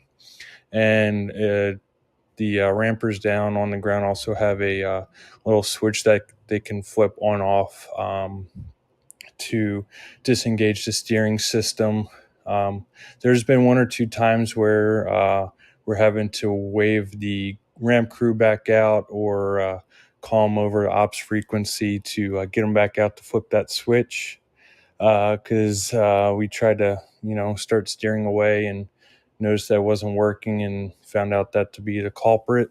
But speaking of, you guys were mentioning that you'd call a tug and get the aircraft towed in. I had a flight going into New Orleans one time where upon landing we got a steer fail ICAS message pop up, and luckily there's some high-speed taxiways off the runway that, I could use the rudder pedals to steer the aircraft off. And then once we pulled off the runway, my previous company, we had a GRG, a ground reset guide, to certain malfunctions on the aircraft where the aircrew could perform these functions via these checklists. And if it fixed the issue, great. If not, then you'd get maintenance involved.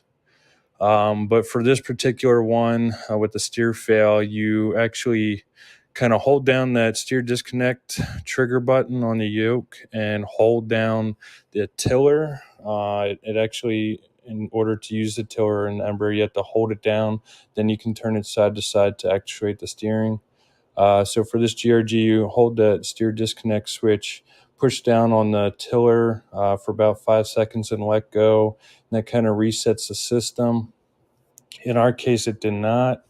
And if I remember correctly, also, there was a company memo that went out not too before this incident happened to me where they kind of expected you, if you had a steer fail issue, to actually just taxi the aircraft using that free castering mode with the steering disengaged and using differential brake and thrust to maneuver their aircraft. So that's what I did to take it into the gate. I was definitely a lot more cautious, a lot slower in how fast I was taxiing, because once we got to our gate area, it was a hard 90-degree turn into the gate. But yeah, using some differential braking and thrust, I was able to steer the aircraft just fine. So I didn't really have an issue with it. I could see how it may be more difficult for some pilots, or in some airports, or different scenarios. Can't speak to every situation, but in the situation I was in, I felt pretty comfortable and safe doing it, and was able to execute it just fine. So thought I'd throw that 2 cents out to you guys. I heard Liz mentioned my name when this story came up on the last podcast. So here you go. Hope you're all doing well, and I'll talk to you guys soon. See ya. Captain Craig, you're awesome. Thank you for quickly responding.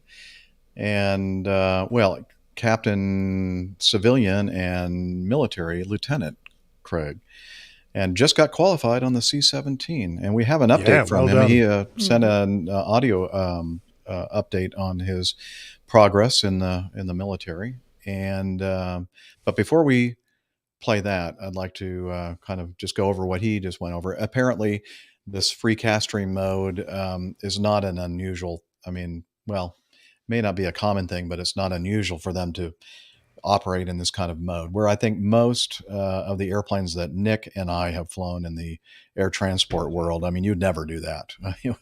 It's not even you might option. use it to squeeze the aircraft off on a high-speed exit, which doesn't take a lot of turn, just to get it clear of the runway if you're feeling particularly benevolent. But generally speaking, we just stop in the middle of the runway and to hell with everyone else.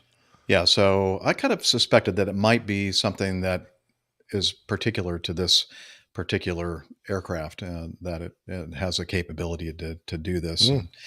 Anyway, so well, it must be pretty good to be able to get it all the way in onto the gate. That's that's some neat braking technique. It is. Well done, now, Craig. Thank you, Craig. That crew. So we can't really pimp them too much for that part of their flight where they ended up hitting the. Anyway, it was the hydraulic issue with the brakes and everything else, and their lack of response immediately to. Actually, they knew something was probably not right before they even took off. So, as far as that is concerned, thumbs down. But we can give them, I guess, a little bit of relief there on the taxiing after they got the thing on the ground. But you're a very generous chap. I know. I'm feeling generous today. Yeah, there we go. And let's see. Let's play the update from Craig and see what we should have done this in getting to know us. But here we go. Hey, APG crew and listeners, it's Captain/Lieutenant Craig again.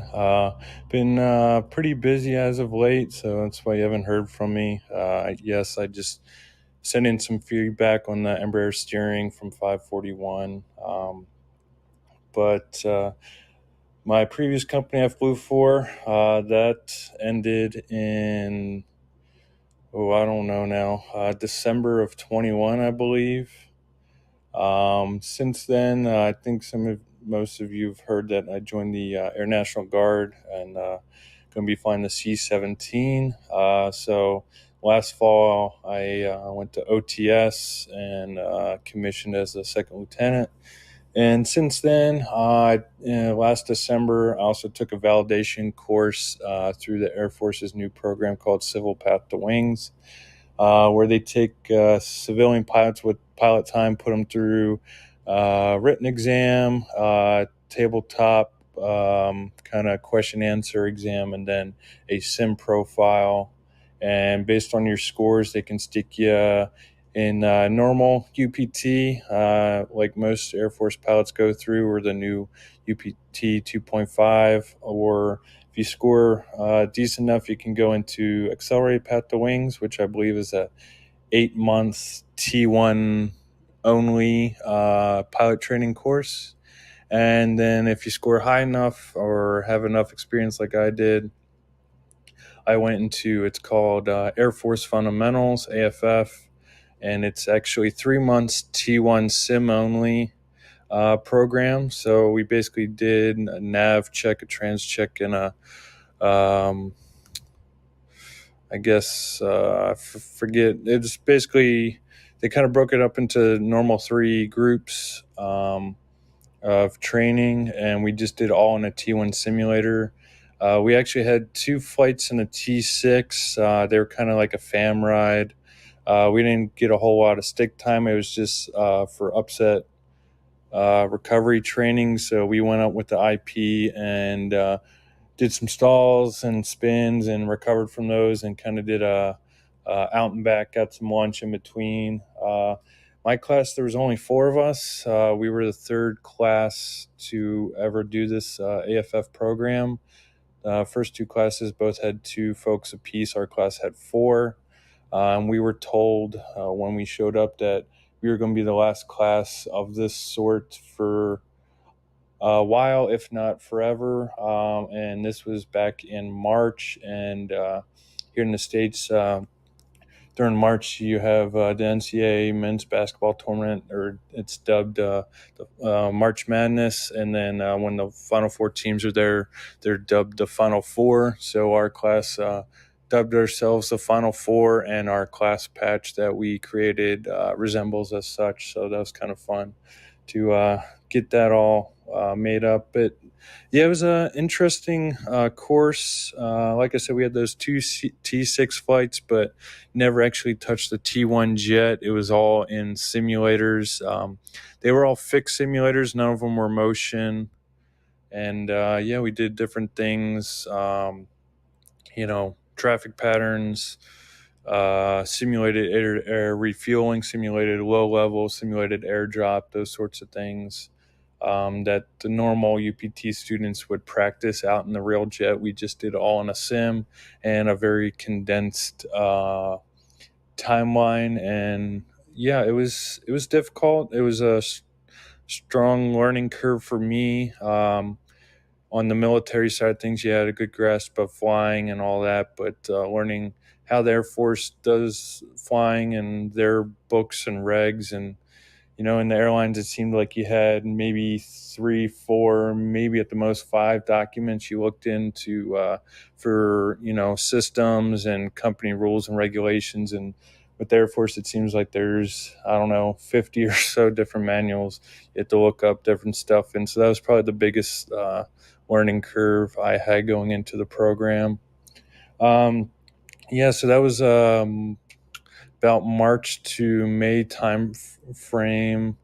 And then since then, I've also went out to Altus for C-17 pilot initial qualification, and I just finished that up this past Monday, October 24th. and I'm on my way back to my home unit to get re-in processed and get all my ducks in a row before heading out to SEER, which not looking forward to, but going to have to go through it, and I'll make the most of it.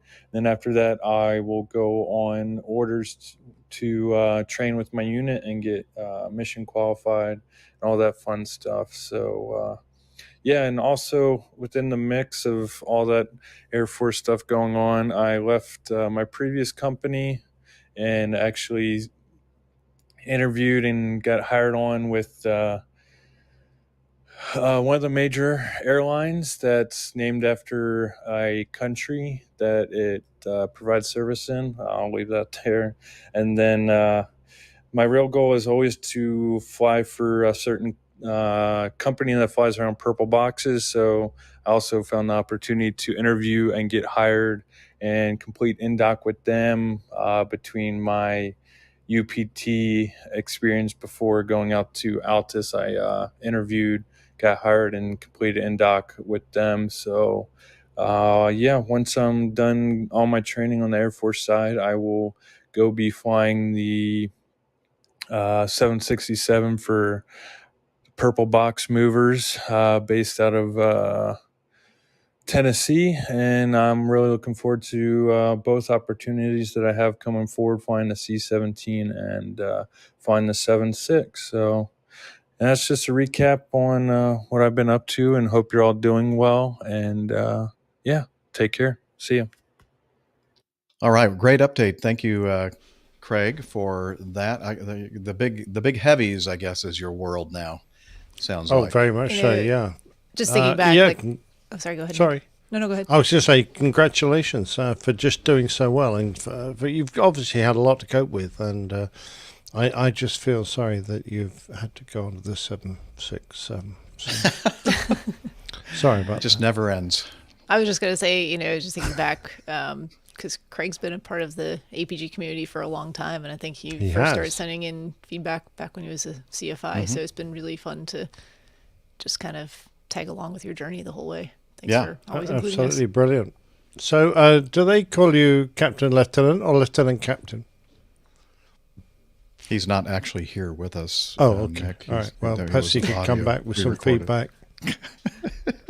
Because you have lieutenant generals, and don't you, and colonel generals and major generals, and well, we have major generals and lieutenant generals, but not colonel general. Are you sure? I'm pretty sure. Last time, okay. Well, I'm sure you can have a lieutenant captain then. Okay. So that's what we're going to call him now for this point on, Lieutenant Captain Craig. I have a little concern that abbreviated, accelerated, whatever you want to call it, program that he was in, the Final Four. He talked about navigation and instrument training. I think maybe one of the things that they kind of emphasize, at least they did when I was in UPT, is formation flying, and it doesn't sound like you got much of that, and I guess you probably couldn't really get much of that in a T1 simulator. T1 is like a business jet kind of an airplane, like a beach. I think it's what is that called? A beach jet, I think. It used to be a Mitsubishi Diamond, I think, and then Beechcraft bought the airplane from them, and so. Admiral General of the APG. Who is that? Me or is that Craig? I don't know. Oh, it's definitely you.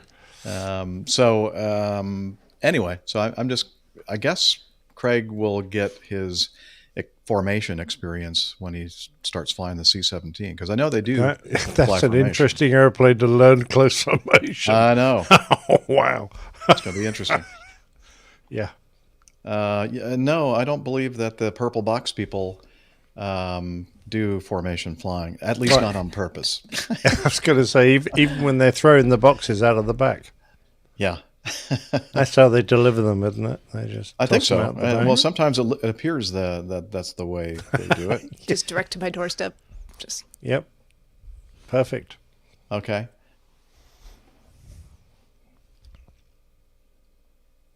Yeah. Okay. Control room is directing me to move to number 18 in the feedback. Wow. That's a jump. Yeah, it is. And it's because it's somewhat timely feedback.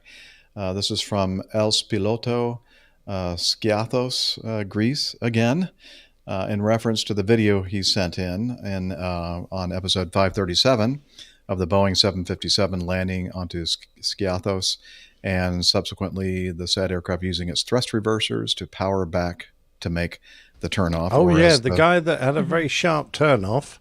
And then couldn't quite make it, so he reversed back onto right. And I think then the people that posted the video said they went into reverse gear.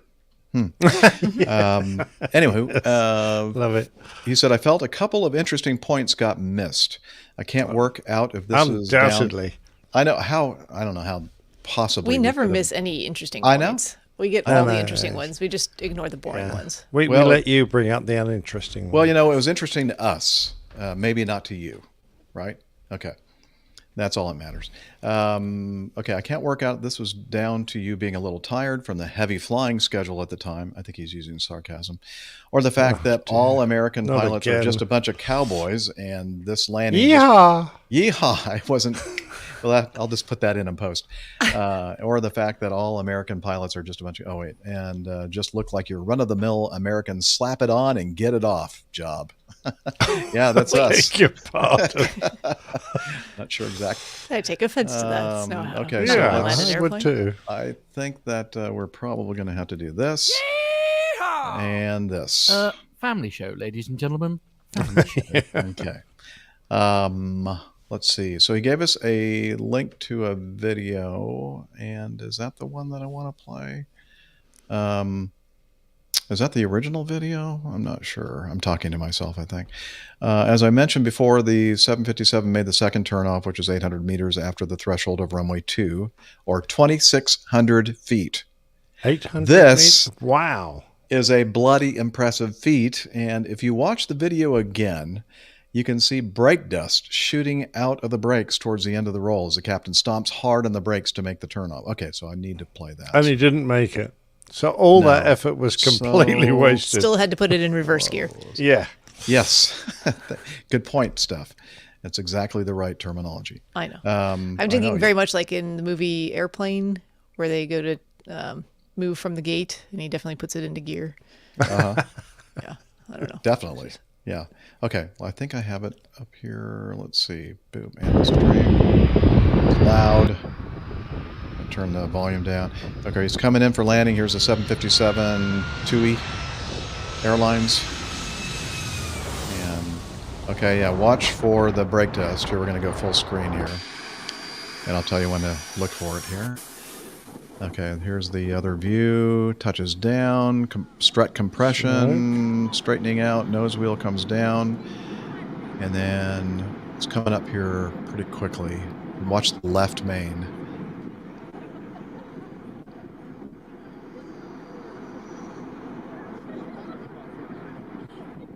Right there. Oh, you see that? I did. Whoa. And then, as Steph mentions, he starts to make the turn. Whoop, that's not going to do it. Going to have to use the reverse gear. And here we go. He's beep, beep, beep, beep, beep, beep, beep. It definitely makes beeping noise when you do this, right? It does. Yeah, it's hard to hear because of the jet engines loud, are so loud. And then, of course, he goes on his way. Okay. So I guess we can do this, and I can turn the sound off completely and let that play in the background, and I'll go back to Els Pilotos' feedback. He says, this is a bloody impressive feat, and if you watch the video again, okay, I've operated into Skiathos many times before, both in 7.3s and A320s. I've never come close to making that turnoff, nor have I seen anyone mad enough to try. By the way, captain-only landing. The 757 was probably around 90 tons on landing, as it would have been tankering due to the high cost of fuel on the island. I don't have landing performance for the 757, but I do for the 737 and A320. On this runway, at max landing weight minus the usual 1-ton planning buffer, using max reverse and max manual braking applied. We're talking carrier landing the damn thing on. The 7.3 can stop in 844 meters, which is 2770 feet, and the A320 does worse at 1080 meters, or 3540 feet. Everything is unfactored and both miss the exit. Impressed, or more appropriately, horrified yet? 800 meters, bloody hell. What about the children? I mean, the brakes. Doesn't anyone ever think about the brakes? I'm surprised a wheel fire or two didn't break out or at least melt a few fuse plugs. Then what about the following departure? Skiathos Airport does not allow you to hang around for long, as there is only a grand total of 2 parking spots. I have had to hold overhead several times in the past, as there was no space on the ramp. Therefore, there was no way these guys turned around in more than an hour. I'm certain those brakes were still cooking on taxi out and not sufficiently cooled for takeoff. If a high-speed reject occurred, that would have led to an exceedance of the brake energy limit and then possibly led to brake fade or fuse. Either way, it would not have been pretty. Curious, what can the 717 manage in anger? So I've included a little table for our crew here to take a look. Operational landing distances in the 717 at maximum landing weight. And flaps 40 shows, and this is based on crossing the threshold or touching down 1,500 feet from the threshold. So if you touch down on brick 1 or at the very, very end or beginning of the runway, you can probably take 1,500 feet off that, or at least 1,000 feet. So we're talking like somewhere between 2,700 and 3,300 feet. So similar to the distance. So the 7.3. The 7.3 and the A320, yeah. So yeah, it would be tough for the 717 to do what the 7.5 did in that picture there. And it says, as for the power back, this is a cardinal sin for all operators in Europe. The runway is only 30 meters wide, or 100 feet. So there was a chance of these guys putting their arses off the side while backing up. And then he says, from a friend of his at TUI, he said it was a summer contract pilot who was quickly booted out the door when this video surfaced. Skiathos is also known for the idiots who stand behind aircraft on departure, catching the full fury from a static start, toga thrust takeoff due to the short 1.5% upslope of runway 2. And then he sent us another. This one's a tough one to watch. So if you're kind of shy about no, this started to play. No. Oh, that was not the one, because I haven't sorry. loaded up the one that I'm going to play next. That was the one that was it was still playing for the previous one. Gotcha. Yeah. That was kind of B-roll, I guess we call it. Let's see, where is this one? Jet Blast. Okay. And so similar Jet to like Blast, St. Martin. The Sound of Freedom? yes. Here we go. Viewer discretion advised. Okay. There's a car on the runway. I don't remember. Oh, this is toward the end. Let me bring it back to the beginning. All right. Wait a minute. That's Is that still the the same wrong one? video. Yeah. Oh, shoot. Okay. Here's the one I want to add to the stream. There we go. User error. Feel the power. Planes versus people. Extreme close-up jet blast aircraft taking off from Skiathos Airport, September 2021.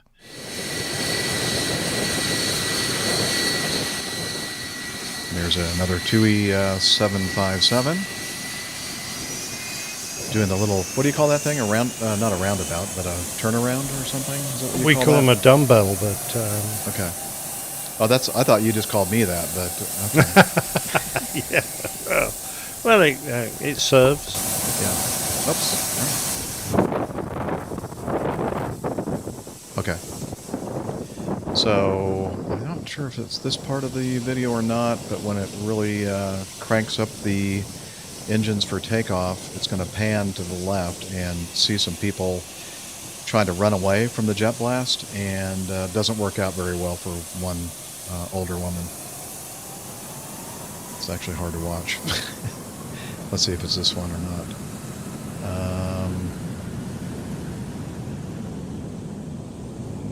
No. somebody got turned on their arse, but it wasn't this one. I think it's the next one. I think it was a 7.3 on the next one. It's a Ryanair that takes off. Okay, here we go. Wait for it. Wait for it.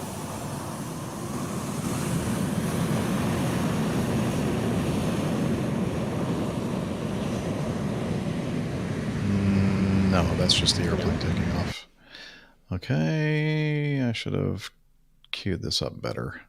Oh, it's this one, a Sunwing 7.3. Oh, let me guess, he puts his reheats in. Oh, shoot.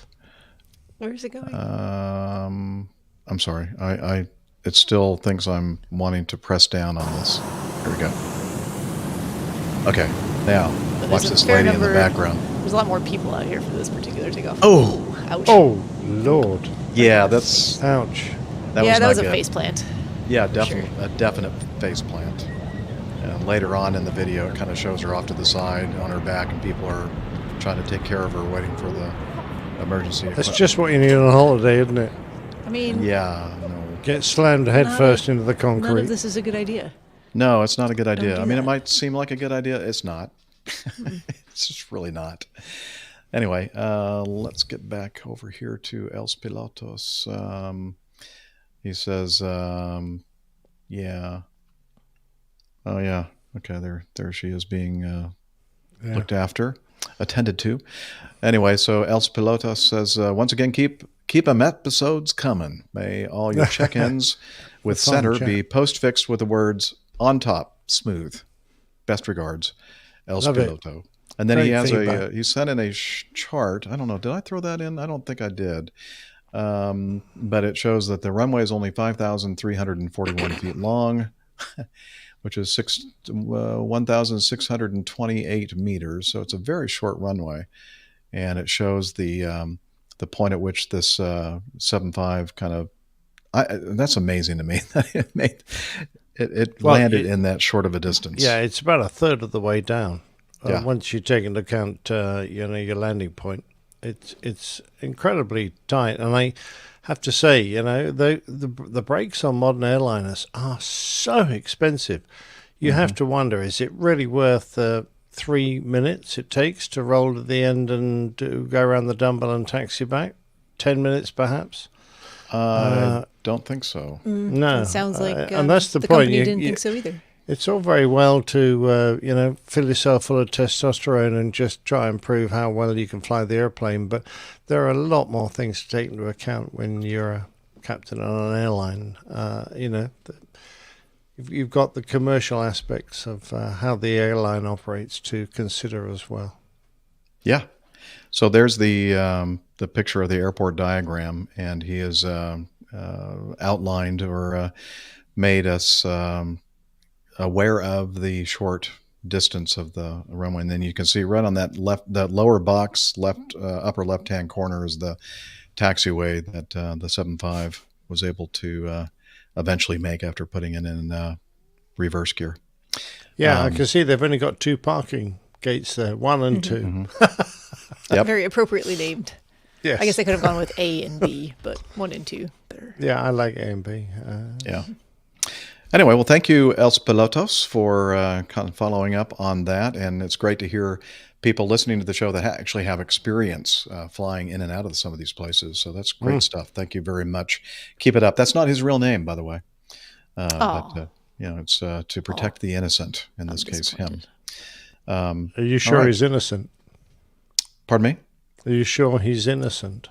Well, no, I'm not. Jeff is feeling very, what do we say, I think generous his today? name Benefit is of the doubt, yes. Yeah, I think his real name is Zorro. Could be. All right. Well, you know what time it is. It's time for this week's Plane Tale. The old pilot put this one together. It's called Only a Flat Tire.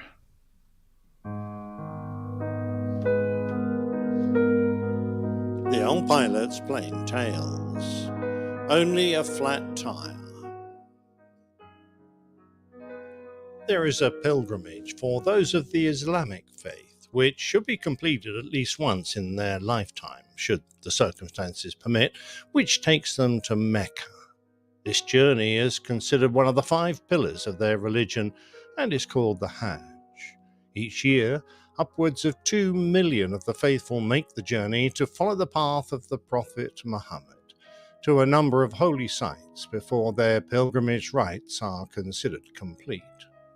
Muslims from around the world would make this journey, which in modern times is often completed using air travel, as it was in 1991 when Nigeria Airways wet leased a Douglas DC-8 operated by Nation Air Canada to help them cope with this season's increase in passenger traffic due to the Hajj. A wet lease refers to the fact that both the airframe and its operating crew are included in the agreement. The aircraft itself was a 23-year-old Super 60 series, a model of the well-established airliner that was a stretched version of earlier types, which allowed it to fly in a high-density configuration of over 250 passengers. On that day, the aircraft carried 247 passengers, mainly made up from those who had completed their holy pilgrimage. Also on board were 14 crew members, which included experienced flight deck personnel, an ex-Royal Canadian Air Force captain who had over 10,000 hours, a first officer with 8,000 hours, and a flight engineer with 7,500. They had brought their aircraft into King Abdulaziz International Airport in Jeddah and were shortly going to start their return leg, bound for Sokoto in Nigeria, but in fact the problem they were about to face had manifested itself several days prior. The DC-8 had flown into Accra in Ghana with a weather radar fault, and whilst waiting for spare parts, it had been decided that the maintenance team would take the opportunity to perform a scheduled A-check. This inspection routine was one of several that had to be performed at intervals. They ranged from the most comprehensive and demanding, referred to as a D-check, which required an entire strip down of the aircraft, lasted some 2 months and took around 50,000 man-hours to complete, to a much more simple A-check, which could often be achieved in half a day. The A-check wasn't actually due for 35 hours, but it seemed a good opportunity to get it started, and if they ran out of time, they could always finish it later. Splitting the check up wasn't approved by Transport Canada, but they were in a quiet corner of Africa, a long way from home. Who was going to notice? In charge of the maintenance staff was an ambitious French expat who had been chosen because of his previous experience working in Africa. He had assured his superiors at Nation Air that everything would go smoothly, and despite his limited experience with DC-8 and rudimentary knowledge of English, he appeared to be living up to his claims. One of the A-check items was a reading from the aircraft's tyre pressures taken by a pressure gauge. The records show that several of the main wheels had a satisfactory reading of around 180 psi. The readings from tyres 2 and 4 were only 160 psi, but then in a different pen colour, those readings were overwritten to read an acceptable 180. But no work had been done. The tyres had not actually been reinflated to their correct pressure. The paperwork had clearly been falsified. Back online over the next few days, the DC-8 successfully operated several more flights between Saudi Arabia and Nigeria until it again returned to Accra, where it was scheduled to complete a 4-hour maintenance session to replace 3 main wheels, numbers 1, 2, and 4, which were worn. The lead mechanic had arranged for the new wheels to be stored at the airport in readiness, but when they went to retrieve them, they found that the storage room was locked and nobody had a key. It took 2 hours to sort out the problem, but just before they started work, the Nation Air operations officer at Accra got an urgent message from the man who was managing the leasing project, urging him to get the aircraft back into service as soon as possible, since Nigerian Airways were moving passengers onto their own flights and Nation Air could lose a lot of income. In particular, he stated that the message was top urgent and the situation critical. More specifically, he wrote, "Do not let maintenance change wheels in a car." Interestingly, the project officer's understanding of the lease contract that Nation Air had with Nigeria Airways was poor. He was pressuring the operations officer in the belief that the airline would suffer financial penalties for the delays or cancelled flights. This wasn't the case. Nation Air wasn't at fault if delays were a result of failed equipment or maintenance requirements, so the work could have gone ahead without any undesirable consequences. What's more, he didn't have the background to understand the repercussions of delaying the wheel change. The lead mechanic and the operations officer met, and collectively they decided that the tyre replacement could wait, and that this threat to their contract with Nigeria Airways took precedence. They had to get the aircraft back to Jeddah as soon as possible, and they would do the work the next time. The wheels were loaded into the DC-8's cargo hold and would be put onto the aircraft when it landed back in Nigeria in 2 sectors' time. Little did they realize the consequences of this plan. The airliner departed and then landed safely in Jeddah, aiming to depart for Sokoto, Nigeria that evening. However, their departure time kept slipping as problems occurred. Refueling had to be stopped when it was discovered there was a problem with the payments made for the fuel. After this was sorted out, passenger loading delays caused more difficulties, as they were originally due to fly on a Lockheed TriStar, and the change to a DC-8 meant that the seat numbers didn't match. This resulted in every passenger having to be individually processed rather than in their original block booking. Rounding up the passengers, checking their documentation, and working out who would fly in the smaller aircraft took hours, so it wasn't until 8 a.m. the next day that they were ready to board. Shortly before 8, the lead mechanic, who was travelling on the aircraft, remembered that he wanted to check and inflate the tyres that had previously been down on pressure. Why he waited until 20 minutes before departure isn't clear, but when the handling agent checked, no bottled nitrogen, the inert gas used for aircraft tyres, was nearby, and it would cause further delays to bring it across the airfield from its location. The agent came to the ramp to explain, but the lead mechanic had already boarded the aircraft, so they talked to the project manager instead, who made the decision to, forget it. After all, they were going to fit brand new tyres after this flight anyway. A few minutes later, the maintenance release was signed off by the flight engineer, who was completely unaware that 2 of the DC-8's main tyres were below the minimum pressure considered to be airworthy. To the uninitiated, tyre pressure may seem to be a trivial maintenance item. It certainly seemed so to the lead mechanic, who, despite having a delay of 12 hours, forgot to arrange for them to be pumped up, and the project officer, who prevented the last-minute attempt to rectify the fault. However, during ground movement, tyres can generate considerable heat through 3 main causes. Firstly, as a heavy aircraft rolls forwards, its tyres will deform at the bottom. They'll squash down and then release as the tyre turns, which deforms the tyre carcass, causing the sidewalls to heat up. Heat transfer will occur from the brakes into the tyres, and friction from the ground also heats up the rubber. Heating reduces the tyre's structural integrity, particularly in the tyres that were already overdue for replacement.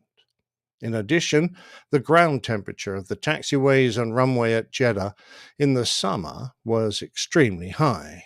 All these factors were amplified in the number 1 tyre, since the other tyre on that axle was not up to pressure, causing it to carry a greater load and multiplying the problems.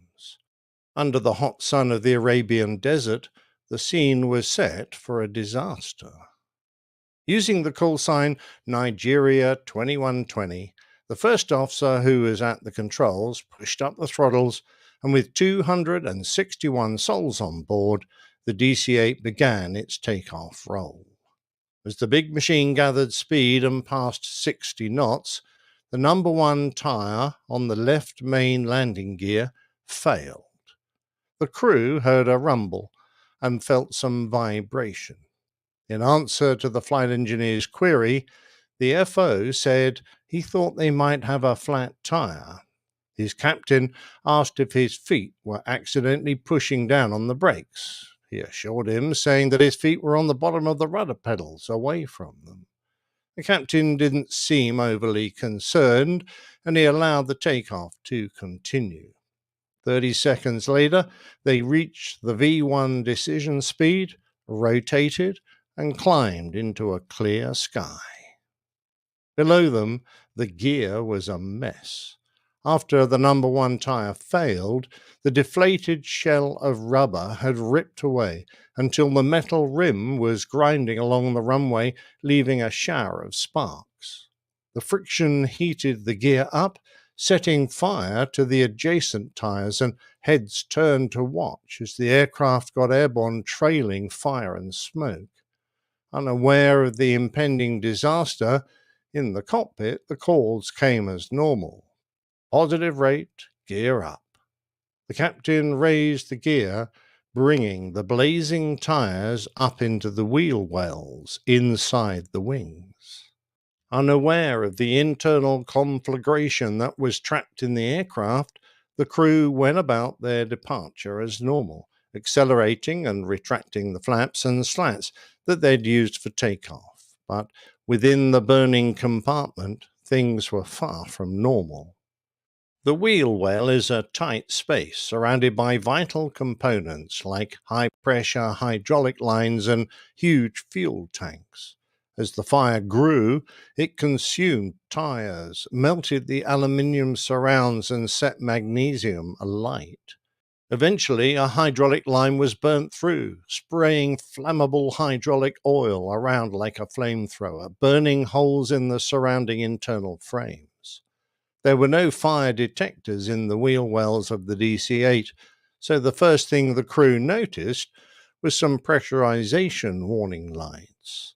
The captain elected to level the aircraft at 2,000 feet and called air traffic control to advise them, but used the wrong call sign, reverting to his more often used Nation Air call sign. The controller became confused, since he was already dealing with an aircraft which, by coincidence, also had a pressurization fault. By now, the fire had started to spread beyond the wheel bay until it breached the center fuel tank in the belly of the fuselage. More and more damage was being done, and one aircraft system after another began to fail. The cockpit became a confusion of faults and warnings, a spoiler light, a gear unsafe light, hydraulic failures, flight control issues, and air brake faults. Confusion also reigned in air traffic, but eventually they managed to declare an emergency and asked for an immediate return to the airport. Whilst the situation in the cockpit deteriorated, in the cabin things were 1,000 times worse, as the fire broke through the floor in the midsection of the aircraft. One can only imagine the horror that faced the passengers, many of whom were unsophisticated people from remote parts of Africa and unused to air travel. Panic spread as people tried to escape the heat, flames, and smoke, but the narrow aircraft was packed, and there was nowhere to escape to. They burned to death and suffocated where they stood, and eventually, as the floor began to burn through, some fell to their deaths. By now, a flight attendant had got to the cockpit and reported that there was smoke in the back. Bad, really bad. The captain acknowledged and replied that they were already returning to the airport. As the fire continued to consume vital equipment, the hydraulics completely failed, leaving the first officer to struggle with entirely manual controls. By now they'd swung the aircraft around and had lined up on a runway. It was only 10 miles away, but with control runs and electric cables burning through, the first officer lost the use of his ailerons. The captain took over flying and ordered the gear lowered. They were only a few minutes from landing, but with the gear down, blasts of outside air now fanned the flames, and the fire became even more intense. Burning wreckage began to fall from the aircraft, mixed with a horrifying collection of burned seat cushions, life vests, and charred bodies which rained down on the outskirts of Jeddah.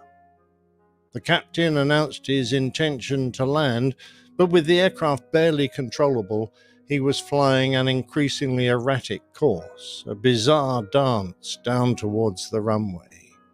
They didn't make it. With 1.5 miles left to go, the aircraft broke up and fell, slamming into the barren desert, where it exploded into an enormous fireball that killed all those left alive on board. The flight lasted only 10 minutes, and it remains the deadliest aviation disaster involving a Canadian airline. The big question for the Transport Safety Board of Canada to answer was why the captain had failed to reject his takeoff when the number one tyre failed at the relatively low speed of 60 knots. It was thought likely that his training within Nation Air had let him down, since they only considered engine fires, failures, or a total loss of electrics as a suitable reason to stop a takeoff. The indications of a tyre failure were indistinct, and had he considered a real possibility, he would almost certainly have left the gear in the down position. In the aftermath, the crash, combined with Nation Air Canada's poor reputation for service and mechanical faults, led to serious problems with public image and popularity. They subsequently had very poor labour relations, and with damaging media coverage, they became bankrupt in 1993 and ceased trading.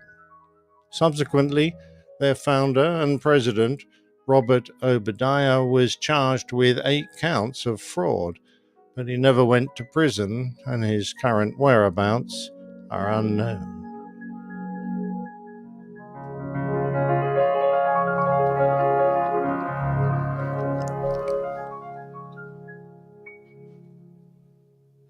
What's the name of that guy that stays in your condo, Liz?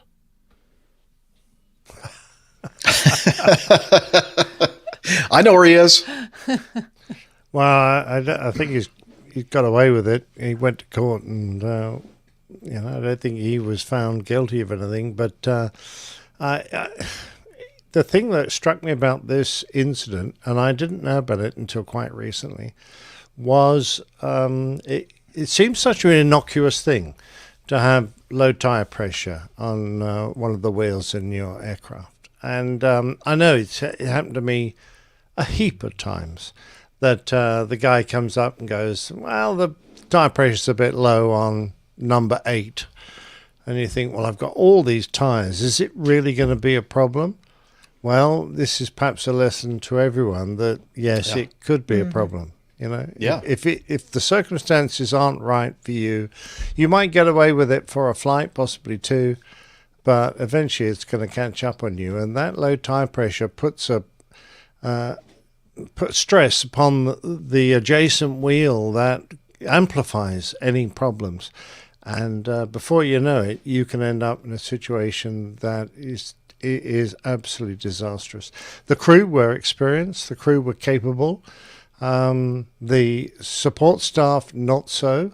And everyone, this was one where you see those Funyuns just lining up as you're going through the story. You're thinking all these mistakes that people are making, any one of them could have drawn a halt to this. So innocuous, but yeah, absolutely together. And it they wasn't all just thought, the low tire pressure. It was we didn't change it. Oh, we had time. It's only 20 psi low, 160, 180. Well, it's just out of limits. What does it matter? Well, it matters. That's why those limits are there.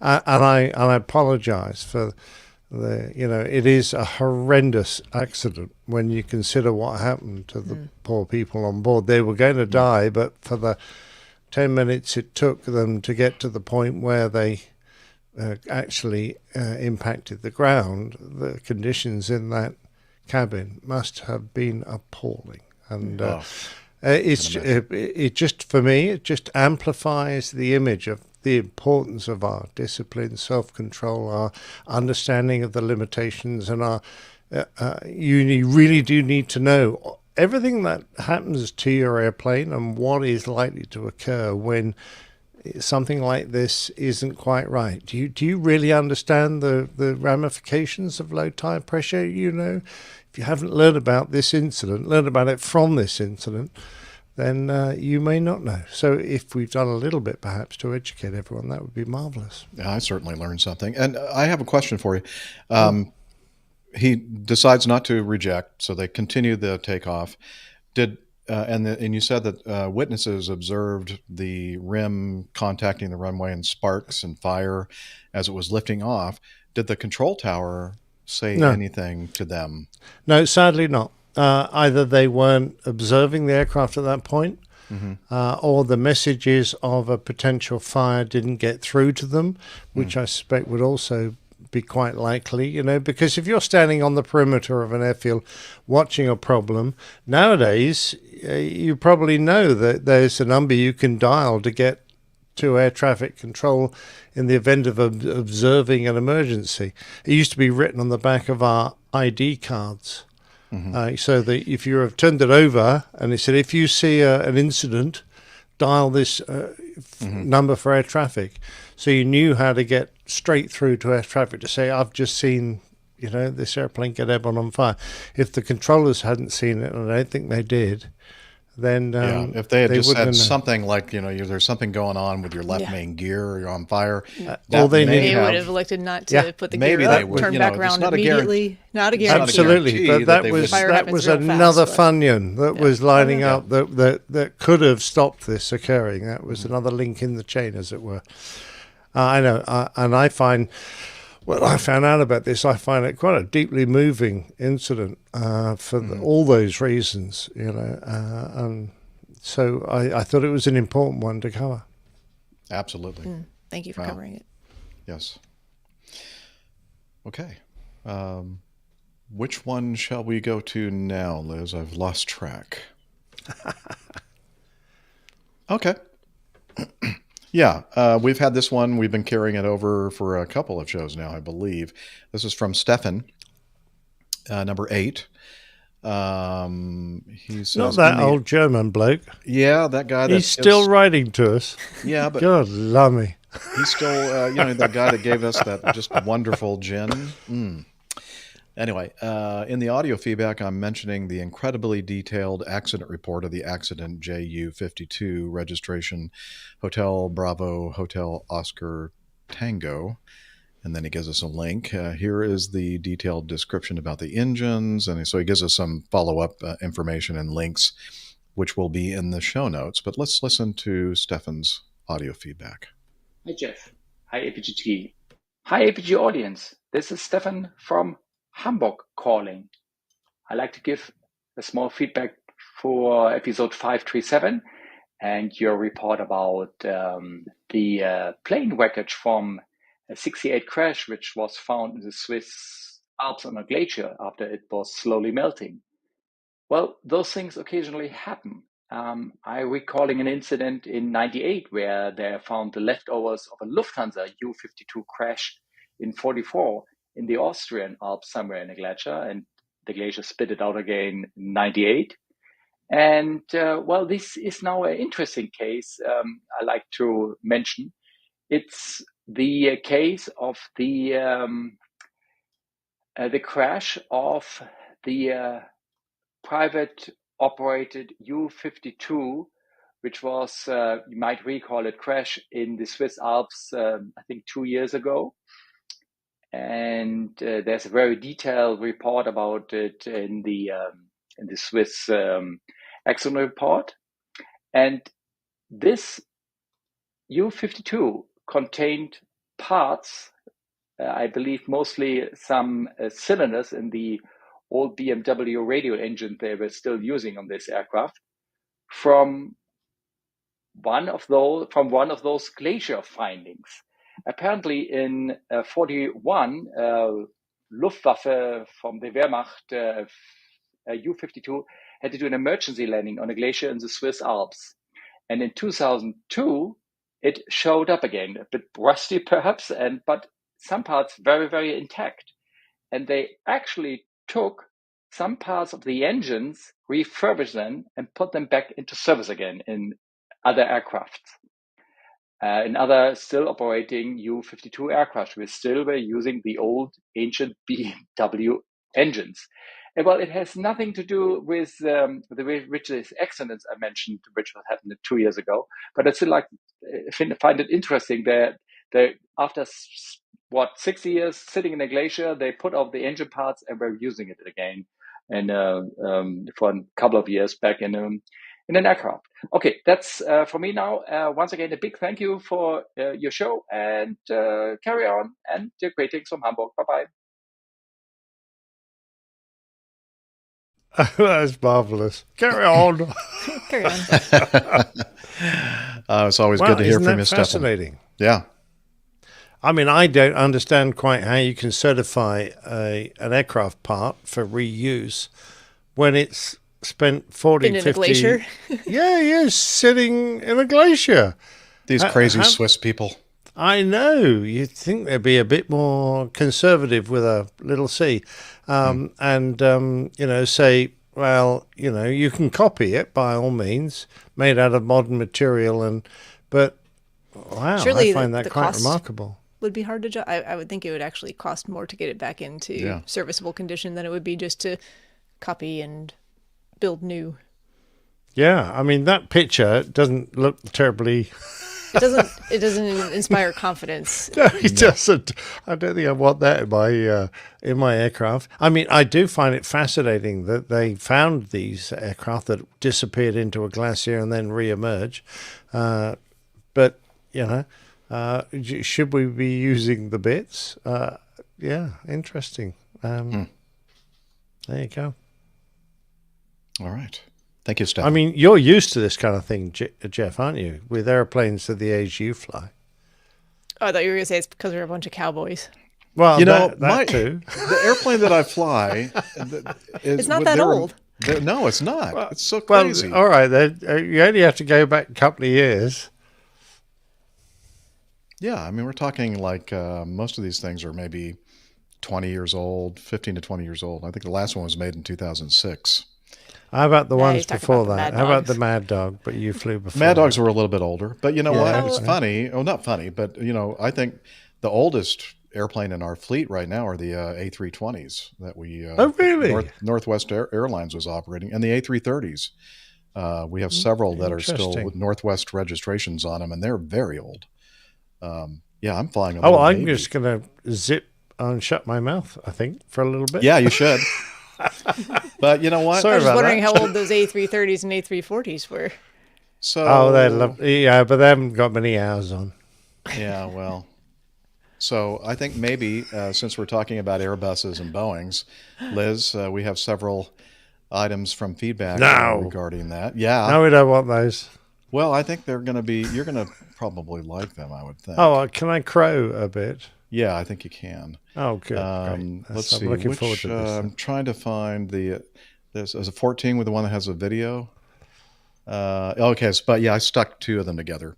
Okay, so let's start with 14, the first part from Sam, Bolog or Balog. I don't know. Sam, do you have a blog? Okay, Captain. This is why I'm hooked on your podcast. I just completed episode 418, as Captain Nick suggested. I have no idea that flight contained a physical crew. Oh, episode 418. Oh, yeah, that's right. Yeah, we referred him to episode 418, the Plaintail A320, because Sam sent us in the video that he found on his video cassette of the demonstration flight that ended up in a forest. Right. And for some reason he thought it was like automated or just one pilot, but yeah, there were two pilots. So anyway, he said, I assumed it was operated remotely. No, you have created an excellent podcast with a wonderful, knowledgeable, well-balanced, and entertaining crew. Well, when did they come on? I I don't think know. after we're done here, then it's yeah. Or Or you just know like what? the warm up. Liz is saying Sam's a drinker.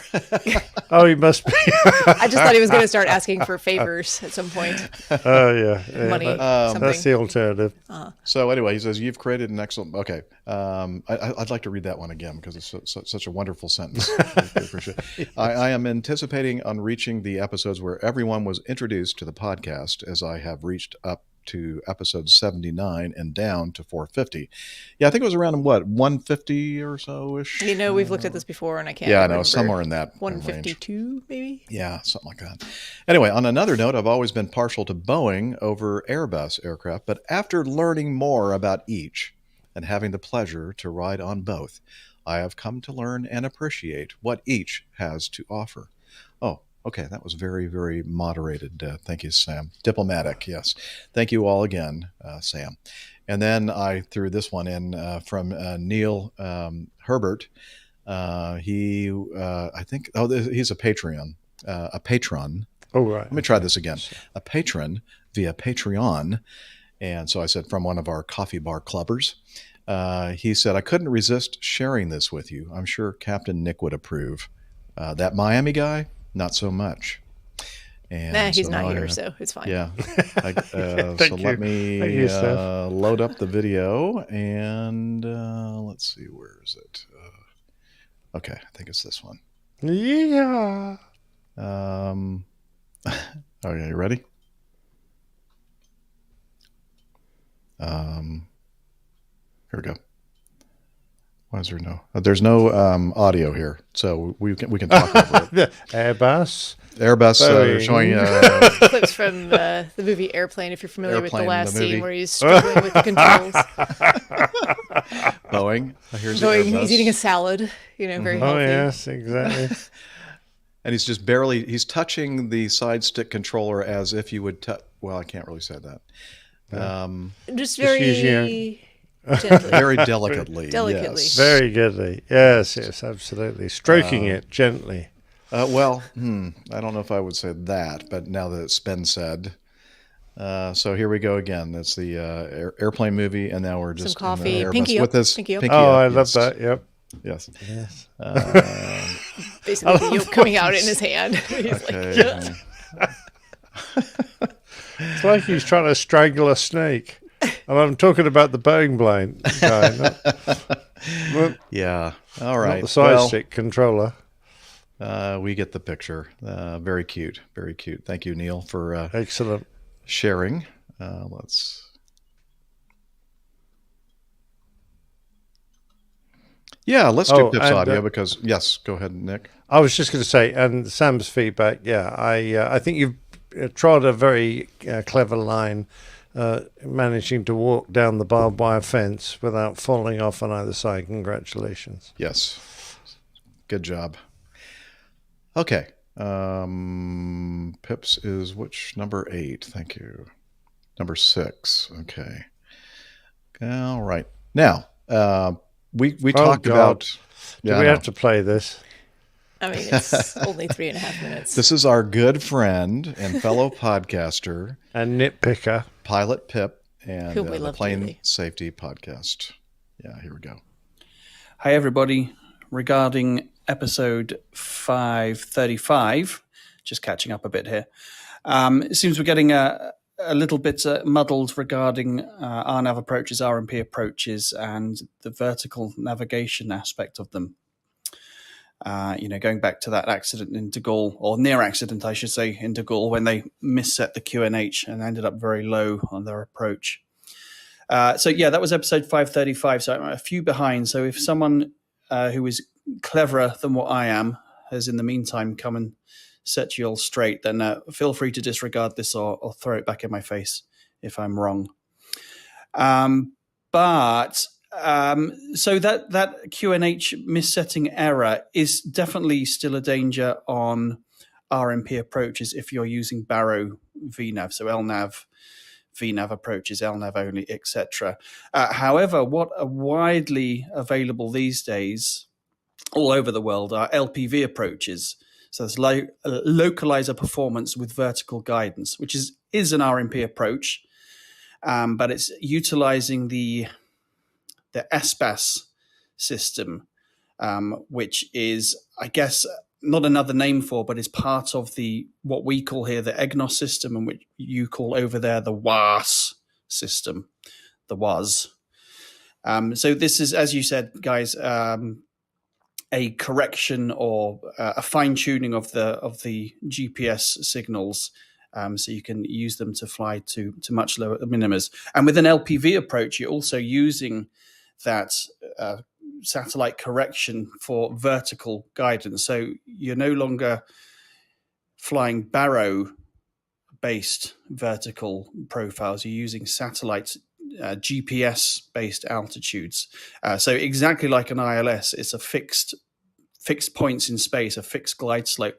So it doesn't really matter what QNH you've got set. You're still going to fly that same fixed points in space. Of course, that's not to say that you don't need to have the correct QNH set. It's going to cause you other problems potentially later on, particularly with your minimas. If you're not using RADALT for minimas, if you're using your altimeter, baro altimeter for your minima callouts, then potentially that could get you in trouble. But the vertical profile itself is going to be fixed in space for an LPV approach. Not so for an LNAV VNAV, because that is baro. But for LPVs, then certainly it's GPS altitude. And honestly, I think LPVs are great. They are personally my go-to preference over an ILS these days, and they're widely available across Europe, and I'm sure in the States as well. I say widely available, not available in the UK, because we're not part of the EGNOS gang anymore since we left the EU. We're no longer paying for that, and we're no longer allowed access to it. So, yay, Brexit. Anyhow, that's all. I hope, and I think what I'm saying is correct. But like I say, take that with a pinch of salt, because it is very, very confusing. Anyway, good luck to the good-looking Jeff. He mentioned he's just starting to use this stuff, so I'm sure he'll be singing its praises soon as well. All right, take care, everybody. See you soon. Well, it is getting to be that time of year when you're starting to see EGNOS in the shelves of the. I was going to crack exactly the same joke. I don't believe that. Oh, wait a minute. No, that's eggnog. Darn it. Well, I think I agree with what he's saying as the LPV. But see, if you fly an airplane like mine, we don't have that option. We can only do the LNAV, the non-precision aspect of it, which has to use correct altimetry to be safe. So, but I take I get your point, Pip. Thank you for straightening this out. I don't really remember now exactly what we said, because it's been so many shows ago when we did that. But we wanted to hear your lovely voice again, Pip. And for those of you listening who want to listen to Pilot Pip's great podcast, Plane Safety Podcast. Yeah, you wait another year or two, you might get another installment. Yeah, if you get behind on their podcast, it's easy to catch up. She tends to, have podcasts in spurts. Be like, That's what she said. Yes. And of course, he ends with many hugs and kisses to you all. And we do appreciate that. And I haven't a clue what he was talking about. I don't know, just a bunch of letters all put together. Yeah. What, Liz? Did he have a clue? Probably not. No, he's making it up as he went along. Yeah, he that's one of the important things about being a pilot. You have to sound like you know what you're talking about, even if you have no idea. Speak with confidence. Exactly. All right. Well, thank you so much to all of you for sending us in feedback. We do appreciate it. I mean, it's at least half the show, or sometimes more, with your suggestions with news items and such. So keep it coming. You can send your email feedback to feedback@airlinepilotguy.com. That's one way to do it. You can also use SpeakPipe. A lot of folks do that as well. That's available to you on the website, airlinepilotguy.com. One of the things, I think it's under the Contact Us thing. Oh, speaking of airlinepilotguy.com, I finally updated the information on the crew, airlinepilotguy.com/crew, where Nick Huh? Yes, biographical information. The bio from Nick Camacho is there now with a picture of him on a ladder fixing one of the engines of the C-47. And let's see, did I do anything else there? No, there's still work to do, but at least I have that done. And I'm sure does that... Does it say if I'm retired yet? I think that you wrote yours after. I don't know. You have to take a look. I think you wrote yours after you had retired. I did update my number of years as being an airline pilot on my bio. But anyway, as I said, it's a dynamic thing. Nick is checking his right now. I think it's airlinepilotguy.com/crew, and I should check mine as well. I'm sure that other things like Instagram have been updated as well. Oh, yes. I've been right on top of that. I think everybody's checking. I think we are going to go to the social medias, but I have to let Nick and Steph check their bios. I'm still flying website. according to this. I haven't Are you? retired yet. Uh-oh. Okay. Mind well you, then, Nick looks very handsome in his red shirt and... What has he got in his legs? That looks weird. Don't know. Fire extinguishers, Liz said. Oh, that lady has a mind. Well done. Anyway, so we're going to continue to update our bios.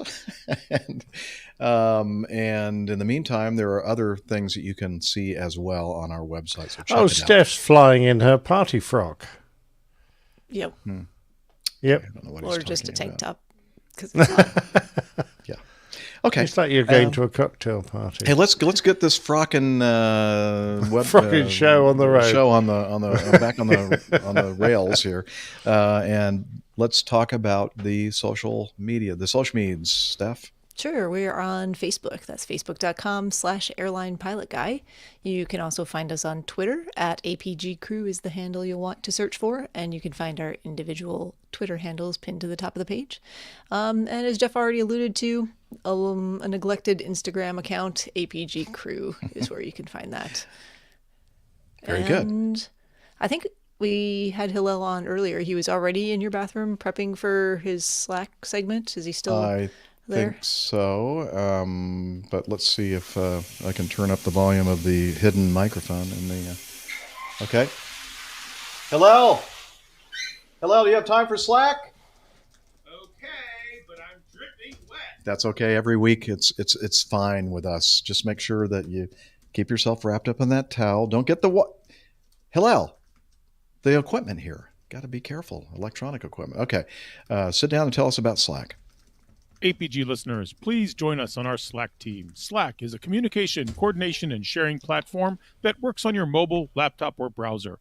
On Slack, we share news and ideas, we suggest episode and plain tales topics, we plan events and meetups. To get into the Slack team, please email me at slack@airlinepilotguy.com. That's SLACK Sierra Lima Alpha Charlie Kilo at airlinepilotguy.com, or send me a tweet with your preferred email address to @Hillel, and I'll send you an invitation. That's Hillel, spelled Hotel India 11 Echo 1, and see you in Slack.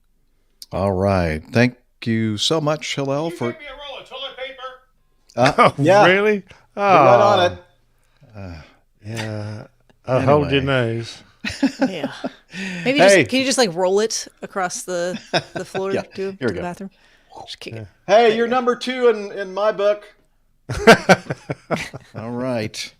And also, before we end today's show, let's again acknowledge that wonderful producer, director, well done, Liz. assistant, Thank you very much. Liz Piper in Good job. Toronto. My pleasure. Thank you, Liz. As usual. Thanks, Liz. You're awesome. Very, very hard Cheers, at work. Liz. Almost 24/7, 365. And Not quite, but almost. almost. And anything else to say before we sign off this week's show? We want to acknowledge our wonderful chat room, our live audience. They really entertain us and help us out with facts and figures and all that sorry kind of about stuff. the change of day, but Yeah. thanks for Well, following us. yeah, we do apologize that we had to shift over to Sunday, but that happens. Well, I was just going to say, Mohammed's been a great mover and shaker in the chat room tonight, and he's saying he'd like to send some feedback in, but he's a bit worried his English isn't up to standard. Oh no, he sent us feedback in the back. In the past, and it's been Absolutely, I perfect. would like to say, Mohammed, Come send on. your feedback Our in. English isn't very good. Yeah, your English is probably better than So ours. Your German appears to be better than our German, also. Oh yeah, I was absolutely. I was looking down this thinking, is this a man the German who obviously, pilot guy? Show? yeah, speaking numerous languages. So go for it, man. Wow, that's amazing. And with that, we're going to go ahead and sign off. And thank you again for listening to the show. Wishing you clear skies, unlimited visibility, and tailwinds. Talons, Douglas. Cheers, y'all. Bye, everybody. Ta-ta for now. Ba-dum-bam. So We did Good it. job. I don't know. Good job. I've only got Good job, one Virgin. suggestion for a title. So if anybody in the chat room has anything, Oh, yeah. I didn't even think about it Yeah, I this week. know. I was thinking about it, just nothing stood out. Well, I mean, something around the dead parrots, like noisy balloons, dead parrots, something like that. I don't know. Polly. What were they? They were hyacinth macaws. Hyacinth bouquet. I don't know.